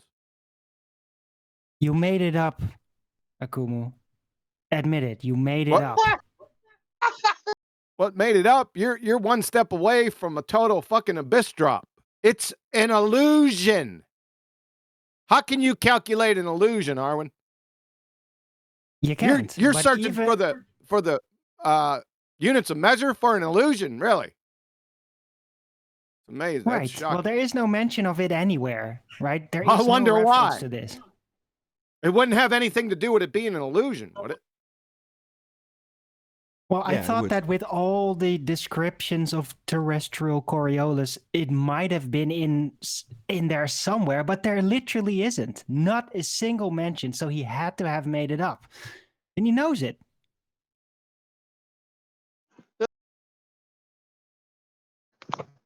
That is funny. I just Not posted funny. It's not. It's You're the fucking reason calculating an illusion and you're laughing at others. You need to be institutionalized.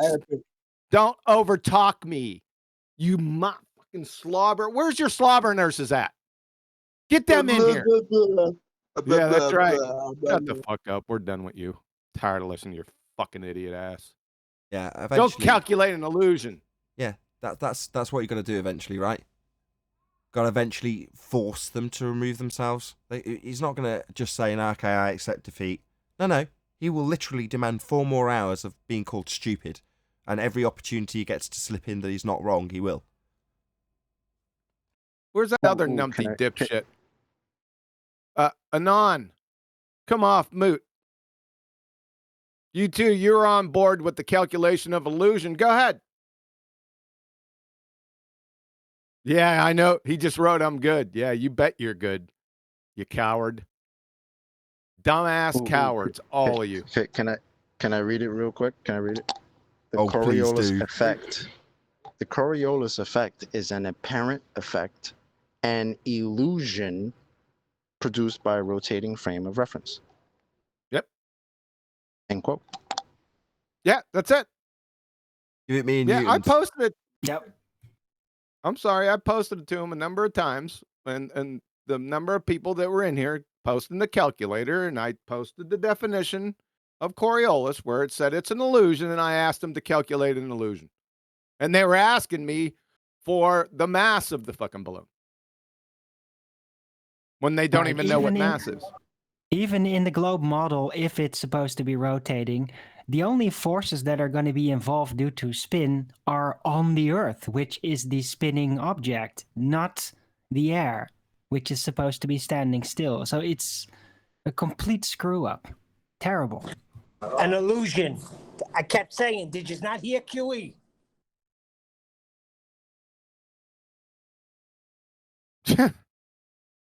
Simple mathematical formula. Hey, Acom virus. That's what he posted in here. This is never ending. So we got an illusion calculation. That's wonderful.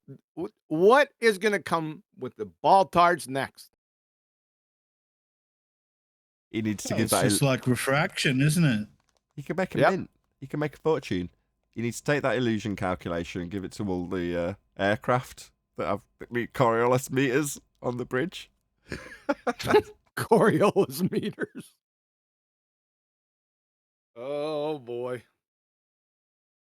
As he's been muted and booted, Coriolis effect is observed as you turn beneath things. So that would be you on a roundabout, looking at anything that's not attached to the roundabout. From your perception, the thing you're looking at looks like it's moving. Not because it is, but because you're moving underneath it. So, for example, if you're underneath a lamppost and you're turning on a roundabout and you look up at the lamppost, the lamppost looks like it's taking a curved trajectory away from you until it disappears, and then it comes back into view and takes a curved trajectory again. Well, is the lamppost actually moving? Well, what about if I get the weight of the lamppost? No, it's a not actual deflection. It just looks like it's moving. Well, you don't need to know the weight. It's just absolutely absurd. Just thickos.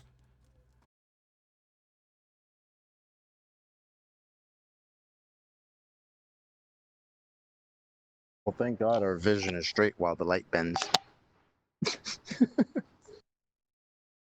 It's definitely adept at doublespeak, isn't he? Well, he's doing his best to make this as delusional as possible. So already leaves pants without taking them off. And he sees straight, even though all light's supposed to bend. And now Coriolis deviation is calculated in forces. What else can you think of? It's not much, but it's also some. Oh, it's also none. Sorry. Not much and none. Yep. That works out.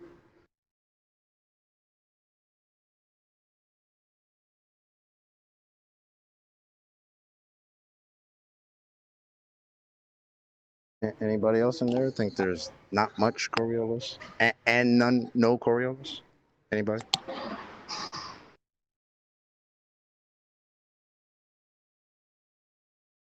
There's not much else. If he keeps this up, he can eventually write a book about Ukumu virus's globe Earth theories.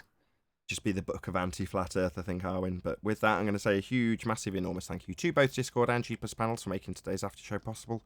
Of course, a massive thank you to all of you in either Nathan Oakley 1980 or Nathan Oakley premiering streams, hopefully smashing the super chat, liking, commenting, sharing, subscribing, and all that good stuff. I've been Nathan Oakley, and I will see you all in the next video.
What a lovely day!